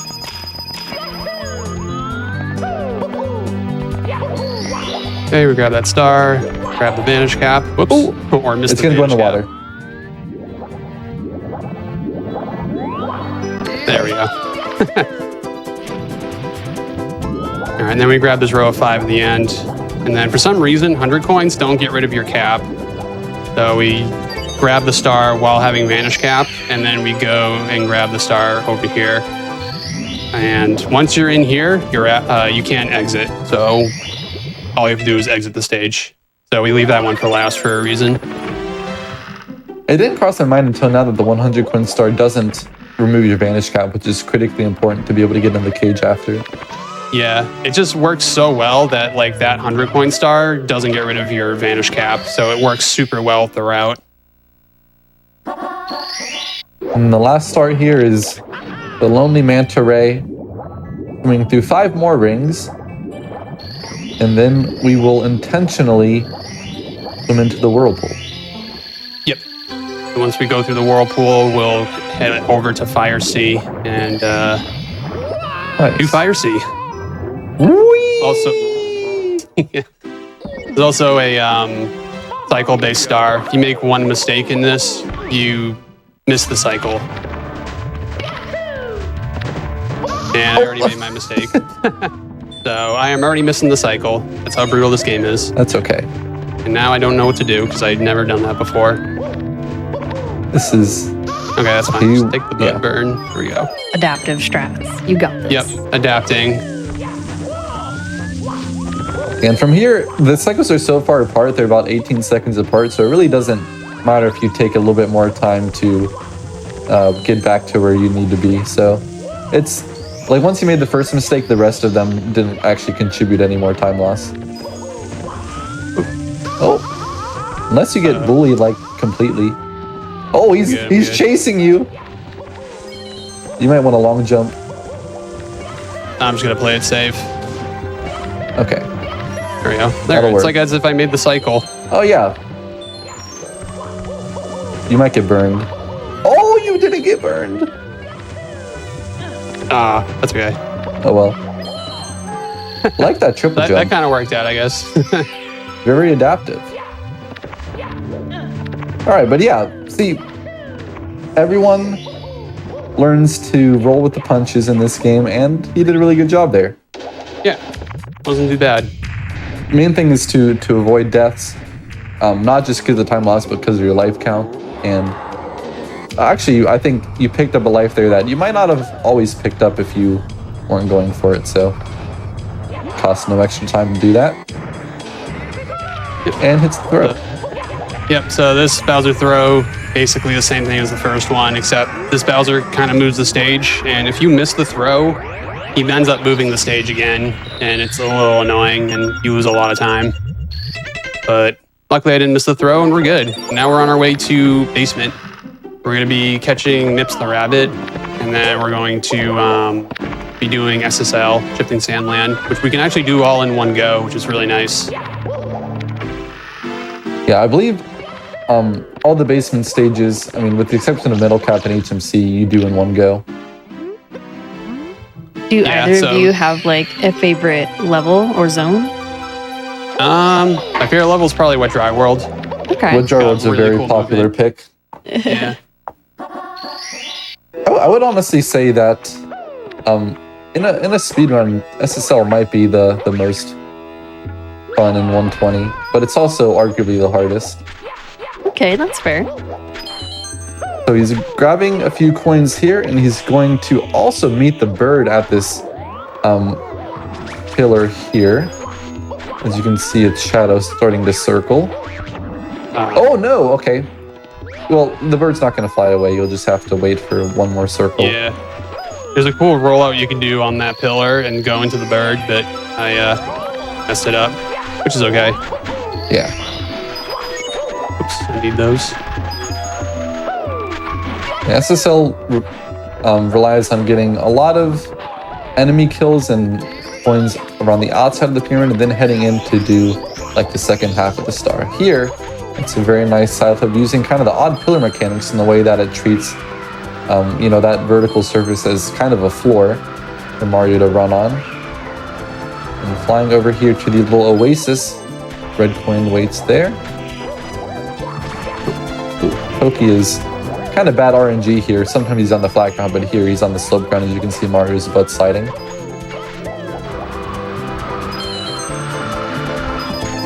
Gonna land on the pyramid here, grab that line of 5. If you're really fancy, you can try to fly through those, but it adds a lot of risk. Alright, so far so good. Now Tox box here. It's on a set cycle, but because it's a fairly long segment here, you're not always sure if you make a couple mistakes like where he'll be. You got to react on the fly, and we've reacted pretty well. And we'll grab this red coin star. This is the red coin star. One more pokey and a fly guy, and that'll be enough coins to enter the pyramid. A long jump through the sand and the pyramid, top of the pyramid star.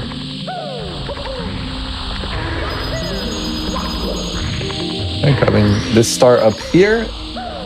Then we're getting the secrets inside the pyramid on these 3 like floating staircases. Okay, were you meaning to long jump over or not? No, because I grabbed the crazy box in the beginning, so you can avoid all those. So it's actually a small time save to do this route.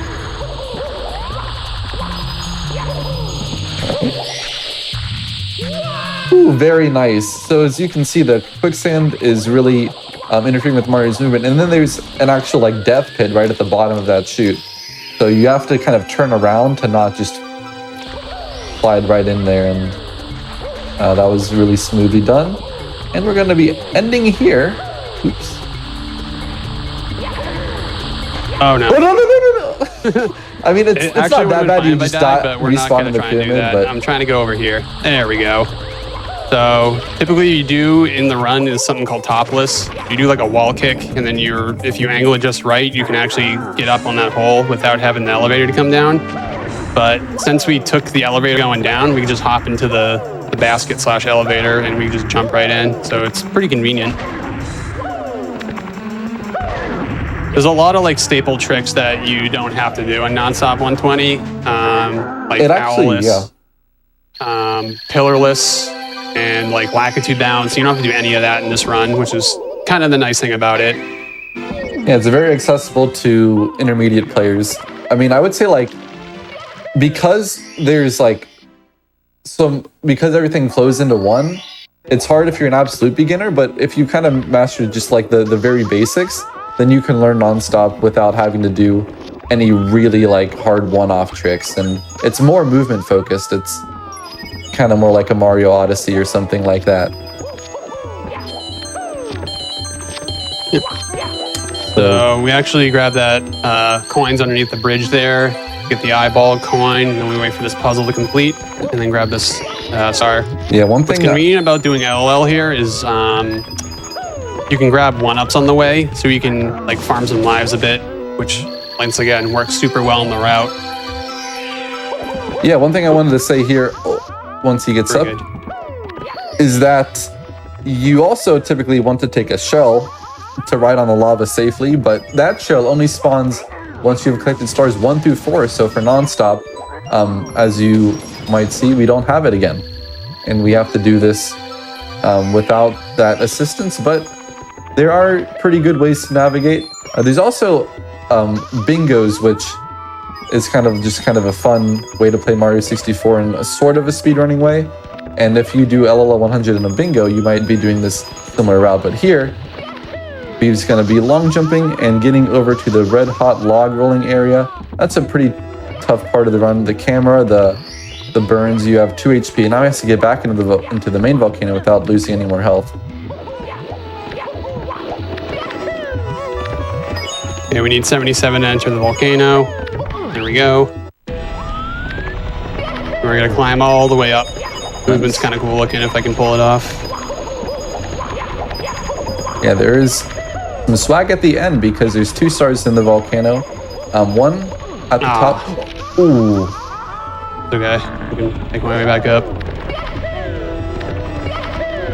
You can keep going. Yeah, one is at the top of this lava stream, and the other one is at the top of an elevator path. Oh well. Trying to avoid that. You know, if you do 2 single jumps, you'll actually break out of the fire faster, and you'll only lose 2 health. Nice long jump there. That's the most difficult part, and that was super cool. Yeah, movement's sick. Yeah, that long jump's kind of precise. So luckily I was able to get it first try, but falling on the volcano was kind of unfortunate. So we take an intentional death here because getting to basement kind of takes a while. So taking the death is definitely the easiest way, or the fastest way to get back down here. And like I said earlier, now that we have 54 stars, the minimum requirement to grab this MIPS is 50, so we can just grab it, go. And then we're gonna talk to this toad who's also holstering a star. Let me grab from him.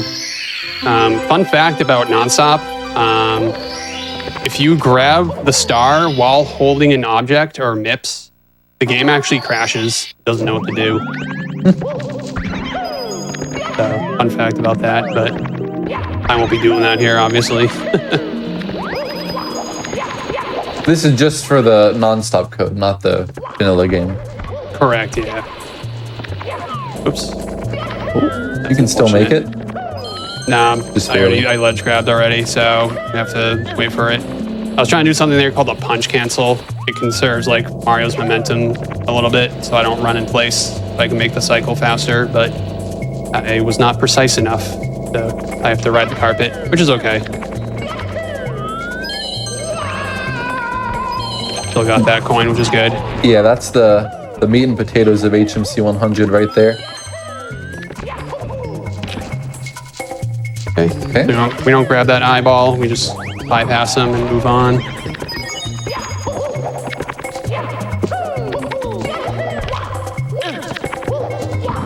I'd also say like HMC is probably one of my favorite stages as well. Definitely like a close second. All the movement in this is like super fun to do.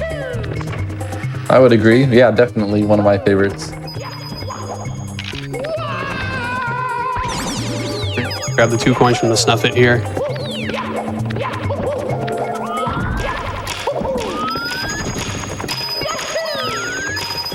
And then I'm going to be doing a, I'm actually going to be doing a BLJ, but the BLJ is going to be going into the star as I clip through the wall, and it's very precise, very hard. So I'm going to see if I can get it here. It would be sick if I got it. I like it. Oh my god, that was so low. Close. Yeah, that was close. I That's was a so very, ready to very pop precise off. trick. Yeah, the more difficult thing, I mean, we say so many things are precise, but that one, there's really no like guaranteed, way to get it. You just kind of gotta know your angle and get it just right. And it's also dependent on the amount of speed you can gather from the BLJs here. As you can see, this is kind of the more conventional way to get through, but that one, you just go into the corner and after a while you punch through, but getting that star on the way is very difficult. Nice movement there to grab the Watch for Rolling Rock Star. Now we have 93 coins. We will collect the last 8 coins in the middle of the cavern. That's a pretty difficult wall kick, actually. And here, what the heck? Where did we just go? You went down to 1 health there. I didn't even realize it was kind of that was very close. So that was the Christmas Miracle Star that you're supposed to use with Metal Cap, but you can bypass it by hitting it from the top there. But that trick I just did there is a 120 exclusive trick called Salt Bog, discovered by Salt and Ginger. But you're supposed to aim yourself into like the hallway that's kind of like near that area. And what I do in nonstop is I try to like bypass the elevator and then hit the switch instead, because we have to go back down there to clean up the rest of HMC. So kind of works out in the route really well in nonstop 120. Yeah, I mean, if you got the Toxic Maze BLJ, that would have been even more perfect, but overall, like a really good demonstration of the HMC route and strat potential for Nonstop 120 here. And a lot of variety that, yeah, people have come up with. So there's Metal Cap. We don't hit the switch. We just want to get the start. And then we will head on over to Big Boo's Haunt, the last stage before we head upstairs. We're right about halfway. Yep, about the halfway mark, and we're like, what, 40-ish minutes in or so? Now, Big Boo's Haunt, you might want to talk about this. It had a very significant overhaul recently for the nonstop routing.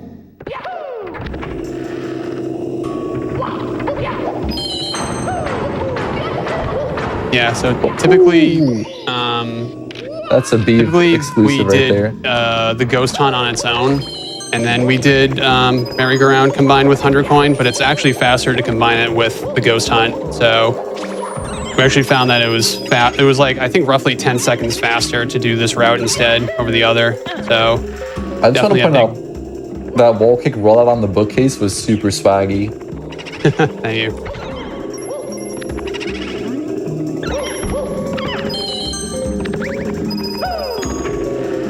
Grab those. So it's kind of looking like vanilla 120 movement in a way. But it's going to change right after this room. We're actually going to do a long jump over here to this door. And then we're actually going to do some manipulation here. Hopefully it'll work. So if I do this, hopefully the boo goes in the right spot, and he does. Nice.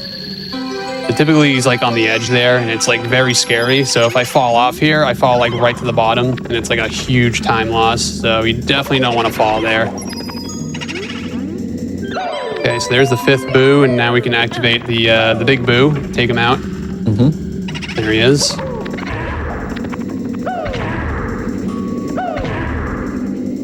Okay, and that star spawns up there. We're gonna grab the red coin star. We're gonna grab this star. Oops. The depth perception's weird here because the camera's definitely strange. Then we grab the vanish cap, and then we grab these 5 blue coins here.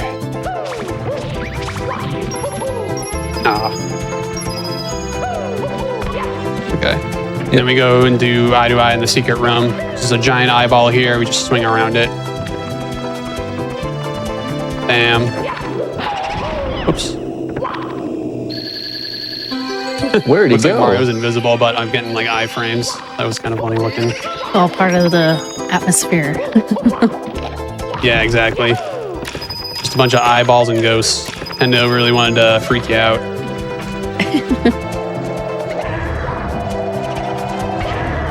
Alright, then we take this guy out, and then we grab his star, and then we jump all the way to the bottom and grab the 10 coin box. Now, this is something you would never see in Vanilla 120. We're just going right over the roof. And perfect bullseye ground pound on that box. But missed the ground pound, but that's okay. All right, so we got to visit BBH one more time because we have to re-enter for Merry-Go-Round, where everyone's favorite song will play.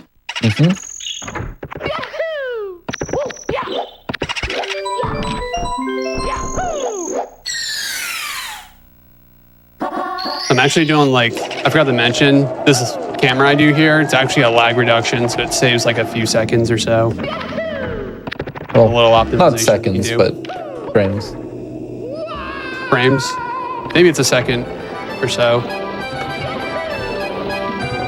I guess if you do it 5 times in 120. Or Yeah. 6. I've never really timed it. I just know it's the fastest way to get to that door. All right. The last big boo of Big Boo's Haunt. Missed him twice, but that's okay. Yeah.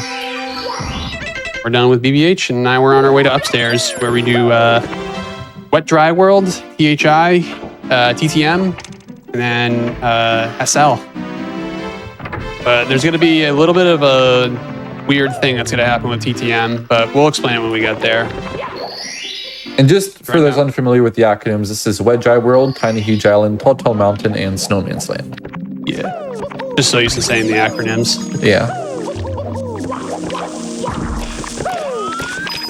All right, beginning with the 100 coin star. Well, I mean blue coins, but we are doing the 100 coin star for this. Missing that ground pound actually kind of cost me a bit because normally you want to take fire damage here and fall. It actually doesn't, you don't take like fall damage if that happens.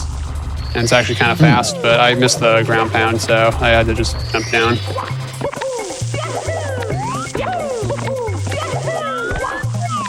All right, nice. Got amped. Unfortunate RNG. Nothing you can do to know where the amp is going to be.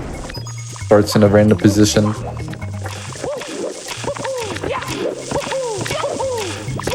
Oh my god. Oh!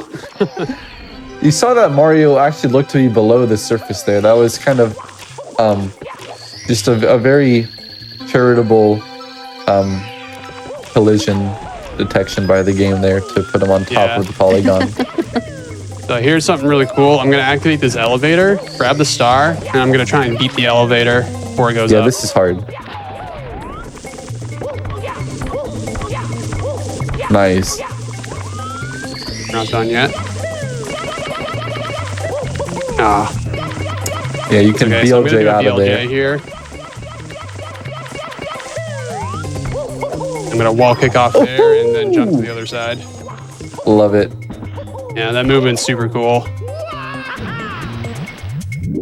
Yeah, the ability to continue after collecting a star just opens up all sorts of new windows for crazy movement possibilities.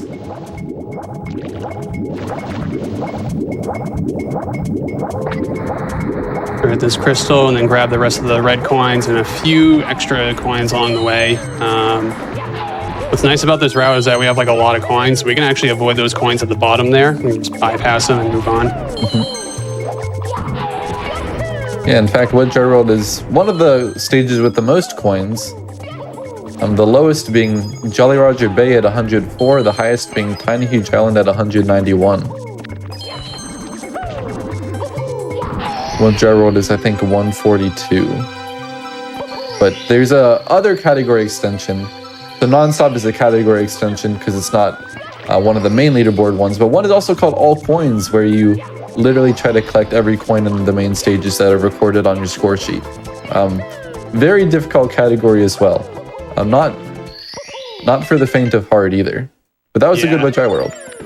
Thank you. Yeah, All Coins is pretty notorious for like resetting to LL over and over again because when you destroy the bullies and throw them into the lava, their coins just fly out and they can land in the lava and you can just lose your run that way. So typically see people do LBLJ, Dark World, and then they do LL right after. So here's Tiny Huge Island. And we were talking about this before, but there's some significant changes to this stage that have also happened. And Tax actually has come out to save about 40 seconds of what people used to do in previous years. So the game doesn't have a super long history. The first non-stop run was in 2014, which I guess is at this point 9 years ago, by Sigo2.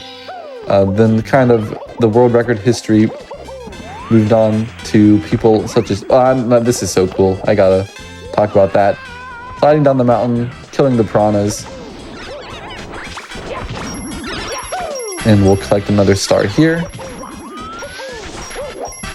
Yeah, but all my point is to say that there's still discoveries to be made in non-stop. It's not a solved category. And people are coming up with it a lot of the time. The current world record holder, Solerica B, has been posting a lot of the more, the most optimized routes and the most recent strats. Yep. And kind of pushing the category farther along. Yeah, she's definitely like pushed this category like very, very far. She's definitely like the GOAT of nonstop 120. All right, so here we're going to be doing PHI 100 plus Koopa. You kind of see like top runners do this route. I think the one that comes to mind the most is Cheese 05. He's the one who does this route kind of in the vanilla strat or the vanilla route. But here in nonstop, this is where the fastest route is. So this is what you're typically going to see if you see nonstop 120. And the cave here is one of the most dangerous parts in a 120 star run because you're doing this at the end of a 100 coin star, which means if you die, you're going to lose in about 2 minutes. Very hard to come back from that at any sort of a high level. And in non-stop 120 is still punishing, but you actually have to go back out of the cave. They make you, Yeah, it's definitely do awkward. it twice. Whereas in The only 120, time you you'll end in ever the do that in cave. any category extension is go out the cave like that. All right, so here we're racing the Koopa and collecting a few Goombas along the way. He's not too bad to beat as long as I don't make like any big blunders. Also, I believe in the vanilla 120 route, there's an extra Goomba that you have to kill because you don't have, or because you want to finish the 100 coin star by the end of the Koopa race. So at least here we have a little bit more wiggle room. These Goombas, though, can be tricky. They are RNG, their coins are RNG. And that can also be tricky as well, getting on that very thin wooden plank to collect that line of 5. But that was all handled with poise. And we got about... Well, we're going to have to get a couple more coins before heading into the Wiggler Mountain to finish this one off. Picking I up the was scared of slope. that.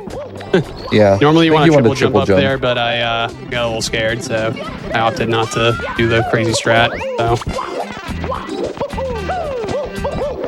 Okay, then we do a clip here, and then we can just swim through the water and just enter the loading zone, so you don't have to drain the water. And then we fight the Wiggler. So the Wiggler actually has 10 coins here.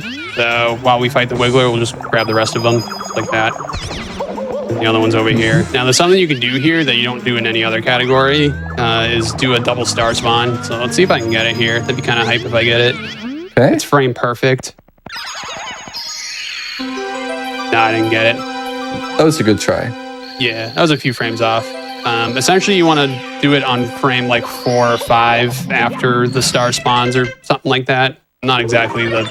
Well, I mean, for red coins, the red coin star spawns 4 frames after you collect the red coin. But for the Wiggler, it's just kind of the frame that he spawns the star needs to be the frame that you collect the yellow coin for the 100 coin star. Oh, yeah. Yeah, I think you're right about that. The only place that you might see this in a vanilla 120 star run is in BOB, where you're running on the poles. And you can kind of get the yellow coins to land right next to a red coin and do the double star spawn. Still maybe something you can only even go for like 20% of the time and then get like 20% of those times. So very rare occurrence, but it's kind of like once in a blue moon. Yeah. All right. So Tall Mountain here. Navigating the scary shrooms. And this red coin maze. Oh, that was an unfortunate bonk there. There's also quite a bit of lag. Yeah, unfortunate bonk, but you know, we adapt, we overcome. Good to go.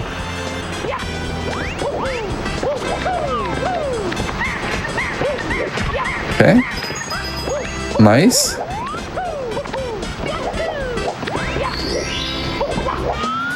And we've Down here. managed to grab a couple stars and enter the secret slide with 39 coins. Yep. Here I'm doing something called C-up slide. It basically moves Mario a lot faster on a slope if you do C-up while moving. So you just save like a second or so by doing that. So we actually have to re-enter TTM a second time. Do you want to explain why that is, Big Ronus? Yeah, there is a monkey at the top of the mountain where the star we collected before was, but he will open up a cage containing a star for you if you select star 2 or above. And that's pretty much why we have to go in. A lot of stars in Mario 64 are kind of like duplicates, but with it's like 80% the same and then like a 20% different ending, you know, to get players to kind of go through the stages in the same ways. But the non-sub category, you know, usually doesn't require that, but in this case, you have to because it hasn't spawned. So we'll be back in for the monkey, and then I believe Waterfall, you didn't get that one. Yeah, we do waterfall afterwards, but we have to break the TTM entry with another stage because when you die and you enter slide, the game puts you back on the slide thinking that you died on the slide. So the only way to do that is to go into a different stage. And we actually end up going to TTM after we do SSL for a second time. That's the reason why I'm doing this stage over during that transition. Very nice slide there. And this is kind of an alternate 100 coin route. Beeve has said he came up with the entire route of this stage for nonstop. Yep. There's a few different routes you can do, but this is the one that I kind of came up with on my own. It doesn't really lose you time, doesn't really save you time. But this is the one I'm just most comfortable with. What's really cool about nonstop is that you can come up with like a ton of like your own routing. Like Padrona said earlier, this game's like very fresh.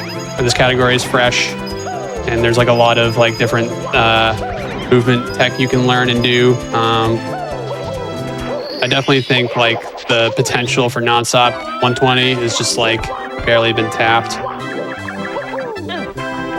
For sure. The only thing I've been involved with routing is like SSL, but I found like a few things in that stage which I hadn't seen before, but were like just so cool and fun to do. It just like makes you want to run the category so that you can do like all these super cool things that you couldn't do in the regular game. Or I mean, you could do for a free run, but they wouldn't actually be useful. But now it's like it's actually useful and it's eye-opening. So here I'm we go. assuming that if anyone wanted to attempt nonstop themselves, that information would be like available to them in the SM64 Discord. Yes, I would say there's actually a separate Discord for category extensions. It's not as heavily, it's not quite as active, but it's fairly active. It's still Mario 64 after all, but there's also guides on the speedrun.com page, and I believe there's like a very old Google document, but I'm actually not sure. Beeb, do you know what like the best way to learn it in the present day is? I would say like just go to speedrun.com, go to the category extensions, and go to nonstop 120 and just watch like the runs basically. There's not really like a really good way of learning it, but I know that Soul, the world record holder for nonstop 120, has a bunch of like different routes and tutorials that she posted on YouTube that you can probably look up. So there's a few resources there you can look into as well. Well, if you do go to it, it's speedrun.com/SM64CE, that stands for category extensions. And if you go to the guides tab, there is actually nonstop tutorials. So I stand corrected. So check those out. And then also on leaderboard, there's new SRC update, which looks pretty nice to be honest. But it defaults to 16 star, no LBLJ. You can click that drop down, select nonstop, 120 star, 70 star, and 16 star. Pick out the leaderboards. And Thanks for clarifying that. Yeah. Yeah, thank you for mentioning it. So there I just did a trick called monkey glitch. If you grab the monkey while on a slope and then you choose the freedom option, you can actually just like carry him to the towards like that part of the area where he kind of just tells you like hee hee. I think that's literally the text box, and then he frees the star. So you can like make him go there a lot faster if you just grab him, put him over there, rather than waiting for him to walk around, because that loses time. So yeah. All right, so we're heading up into Tippy, getting toward the tail end of the run. We have 2 more main stages and a couple more Castle Secret stars, one of them being Wing Mario over the Rainbow. Since these ones are just one-off stars, they are mostly the same. Oh, we're trying to fly through that red coin. But I guess you might as well go do slide or something. yeah, that's actually not a bad call. So you don't want to die there, because you just end up here. So that's like almost the worst thing you can do. But actually, from what Badrona said, that's kind of not the worst thing, because you can do aquarium and slide here. So it's actually a good idea. Thank you. Think of that. All right, so before we do cloud, we're gonna do some slide. And then there are 2 stars on the slide, one for just getting to the end and one for completing it under 21 seconds. Speedrunners, it's going to take us about 12. So we'll get Yeah. both in one go. What's your guess, Mario. Padronis? 12-8. Mario wanted to have some fun. That's a 12-8 if I ever saw one. No, okay. 12-7. Ooh, Nice. so close. The star, that's okay. Woo! I actually came up with a thing where you can like roll out then backward momentum jump into the box. Yeah, that's what I was trying to do, but I missed it. I mean, I didn't come up with that. Well, I did, but did not. And then here's aquarium. You can see why we don't bother doing this in the early game where you might have more resets and difficult stages. This is kind of a nice little relaxing detour toward the end. Yep. We still gotta do cloud stage. So normally you want to quit out of cloud stage when you complete it, but since we died doing it, we're gonna have to like, go back up to Tippy an extra time. So that's gonna cost us a bit of time on castle movement.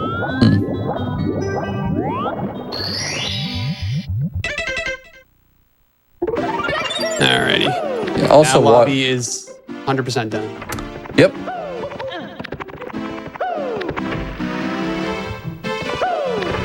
All right, this is it. And Tippy, these last few stages, well, more so TTC and Rainbow Ride more than Cloud, but we have some really cool stuff left in store here to top this run off. Flying through the red coin, pretty difficult.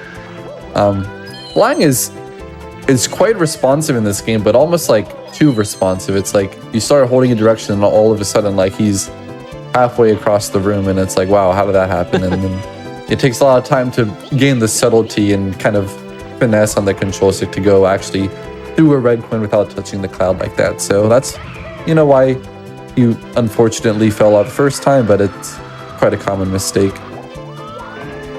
Yeah, you like adjust your control stick in one tiny direction and you just start flying in one direction. Nice roll out there with a precisely aimed cannon shot.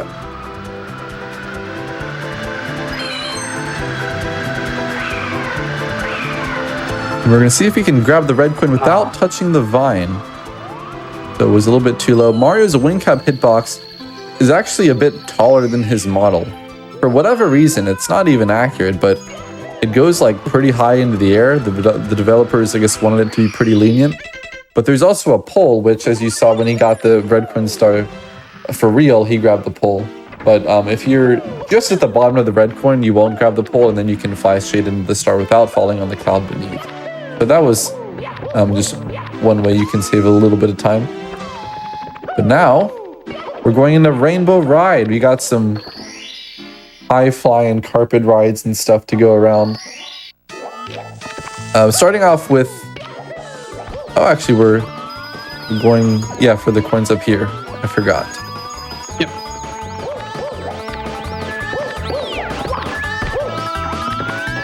Going into the red coin maze.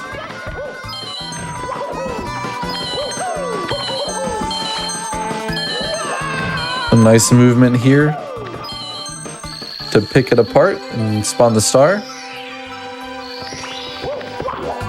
Then we're going to grab that blue coin switch. Most important wall kicks in the game. Doesn't have to be fast, but you can miss it. Yep. You have 5 And it's frames a to single perform wall a kick, wall or else kick. you just don't get any of those coins. All right, now we got a pretty tricky loopy long jump here to get back to that kind of transparent block. I don't even know. I guess it's glass. I don't know. I always thought of them as just like tangible objects that you can't pass through. Yeah. Or like some kind of force field. It's like a prism. Oh, it's a prism. I just realized. I think it's a prism because of the rainbows. Rainbows, yeah, because of the rainbows. So yeah, not much we can do here. This is actually literally like the first break I get in the whole run is just chilling on the carpet. Oh my there's gosh. there's not really like a big tip you can do to skip this. I mean, there is, but we obviously won't get into it here. Yeah. So how That's have you like- been feeling about the run then, Beeves? Honestly, this run has been like really good. Yeah, you're approaching the end soon, and you're crushing it on time. Thank you. Yeah, it's really impressive to see that at least, all like the really big stuff, I think was done almost first try for all of it. Yeah, almost. DRB, I had a few hiccups, and Fire C was not the greatest either. But like the exclusive stuff, like the VOB flying, the SSL, Yep. the HMC Salt Dog. This has been a really cool category to watch, just, because you get to see like what Mario does when he doesn't exit the level, and that's just cool. Yeah, it's a super fresh way to play the game, and I think it's gonna pick up a little bit as more and more people give it a try and find enjoyment out of it. It is also a hard grind though, because if you're going for PB attempts, as Beef said, you don't really get much of a break. So it is. I've done some runs of it, not that many, not nearly as many as Beef. It's difficult, but it's a good challenge, and it's very rewarding for the kind of discovery that's. I mean, okay, I'm really sounding like a broken record here, but there's a lot of discoveries left to be made, and that part of it, if that excites you, then this is a great category in a game that's as iconic as Mario 64, but it's not quite as figured out as the vanilla game. Yeah, there's still a lot of doors to be opened for this category. A friendlier non-stop category you can do is called the non-stop 70 star. I think that's a little bit easier than this one. I think that's like a very good run to like kind of get into. You can kind of collect 70 stars and then beat the game in under like an hour, I think, if you're like kind of well versed with Mario a bit. Yeah, So record's like 27 minutes. Yeah. I mean, for like people picking it up for the first time, like I can see them doing it in like under an hour. So it's really cool. I would say, yeah, that is actually a very good shout for a beginner-friendly category. Like if a lot of people get into 16 star. I think it's still one of the categories on SRC with the most unique submissions. But beyond that, like non-sub 70, probably the best beginner category. Yep. Now, did you start with that category yourself, Beef? No, I started with the vanilla categories like everyone else. I know.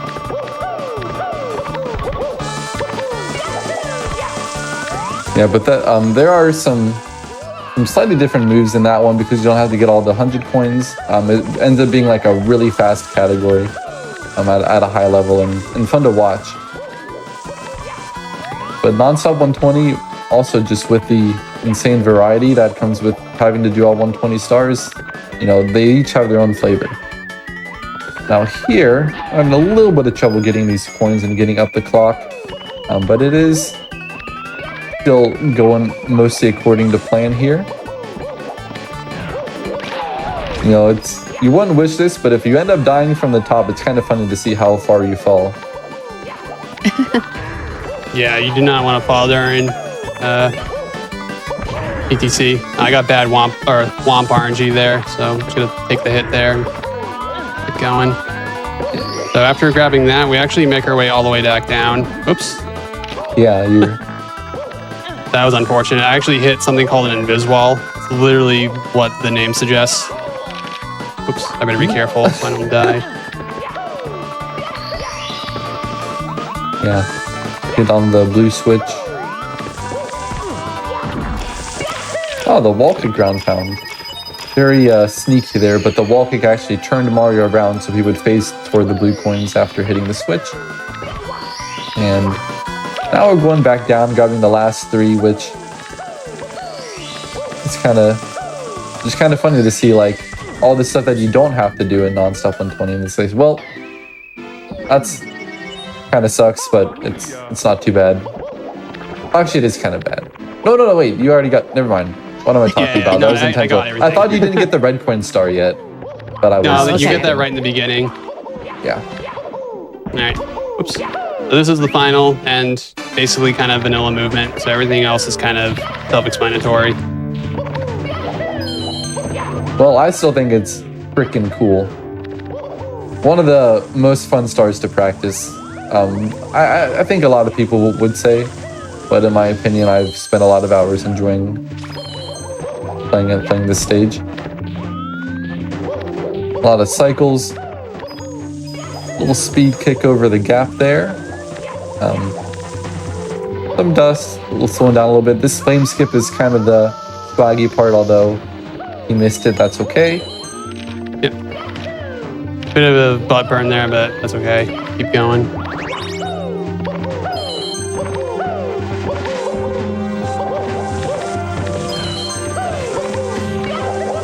All right, nice.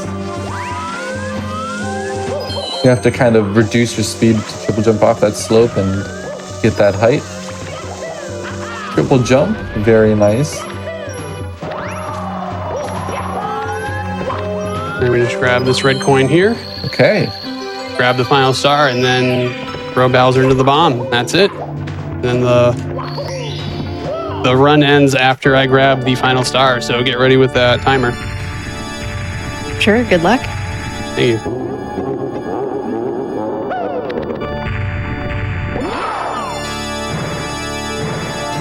There's one.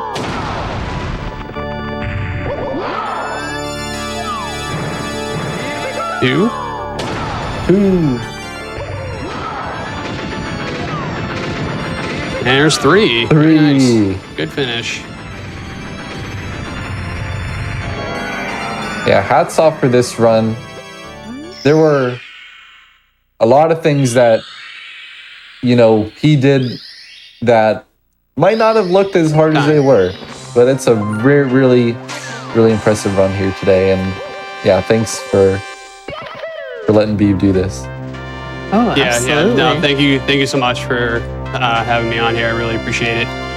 Beeb, you killed that. Oh my gosh, it was so stylish to see the non-stop 120 star. Like, I didn't even know exactly what to expect, and I loved it. Thank you so much for being on the show today. Do you have any shout-outs, comments you'd like to mention before we wrap it up tonight? Yeah, I got a few shout-outs. Sure. So, shout out to Soul Erica B, world record holder for nonstop 120. She's definitely pushing the category. Is like super far. Definitely consider her one of the goats in nonstop. She's trying to push for a 103 right now. The record right now is a 104, so she's trying to break that minute barrier to the 103 until like new strats are discovered. But I think 103 is like penultimate goal. I also want to give a shout out to Chip Groove, who has the console world record for nonstop 120. Chip Groove also kind of pushed this category pretty far when he was grinding it for a few months. And he's also a really good friend of mine, so shout out to Chip Groove. And I also want to shout out the SM64 community for being like a very welcoming community and very nice people to hang around with and meet. I met a lot of my friends the past years just through Mario 64, and I love the community we have here. So if you also want to get into nonstop 120, I know Badrona's mentioned it, but there's a category extensions Discord that you can join that has all of the resources you can learn nonstop, and a plethora of other category extensions. Like Badrona's mentioned, all coins, you got all question mark boxes, you got all enemies, you got all bosses. There's a lot of category extensions. You got all signs. So you see that sign in the background there? Just read that, and that's part of the speed run. So pretty wacky. It's really cool. I actually think that category is really sick. But all the category extensions is just a lot of runners just have fun with the game. And this is one of the best games ever, in my opinion. It's fun to watch. It's fun to play. And yeah, basically it. And I guess that's all I have to say. Awesome. Well, thank you so much, Beeb. Thank you so much, Badronas, for being here. If those of you watching enjoyed that run, make sure you follow the runner, twitch.tv/itsbeeb, as well as our commentator, twitch.tv/Badronas. Again, I thank you both so much for being here. But yeah, if you're watching this on YouTube from the future, be sure to press the like button on the video, subscribe to the channel if you haven't already, and you can check us out, twitch.tv/gamesdonequick, if you're interested in watching our shows live. You can tune in tomorrow for an extended episode of Mercy Kill starting at 7 p.m. Eastern. Passion Project will return in 2 weeks from tomorrow at its normal time at 10 p.m. Eastern. But that is going to wrap up Time Capsule for tonight. Thank you all again so much for watching. Have a beautiful day or night, and we will see you next time. Goodbye.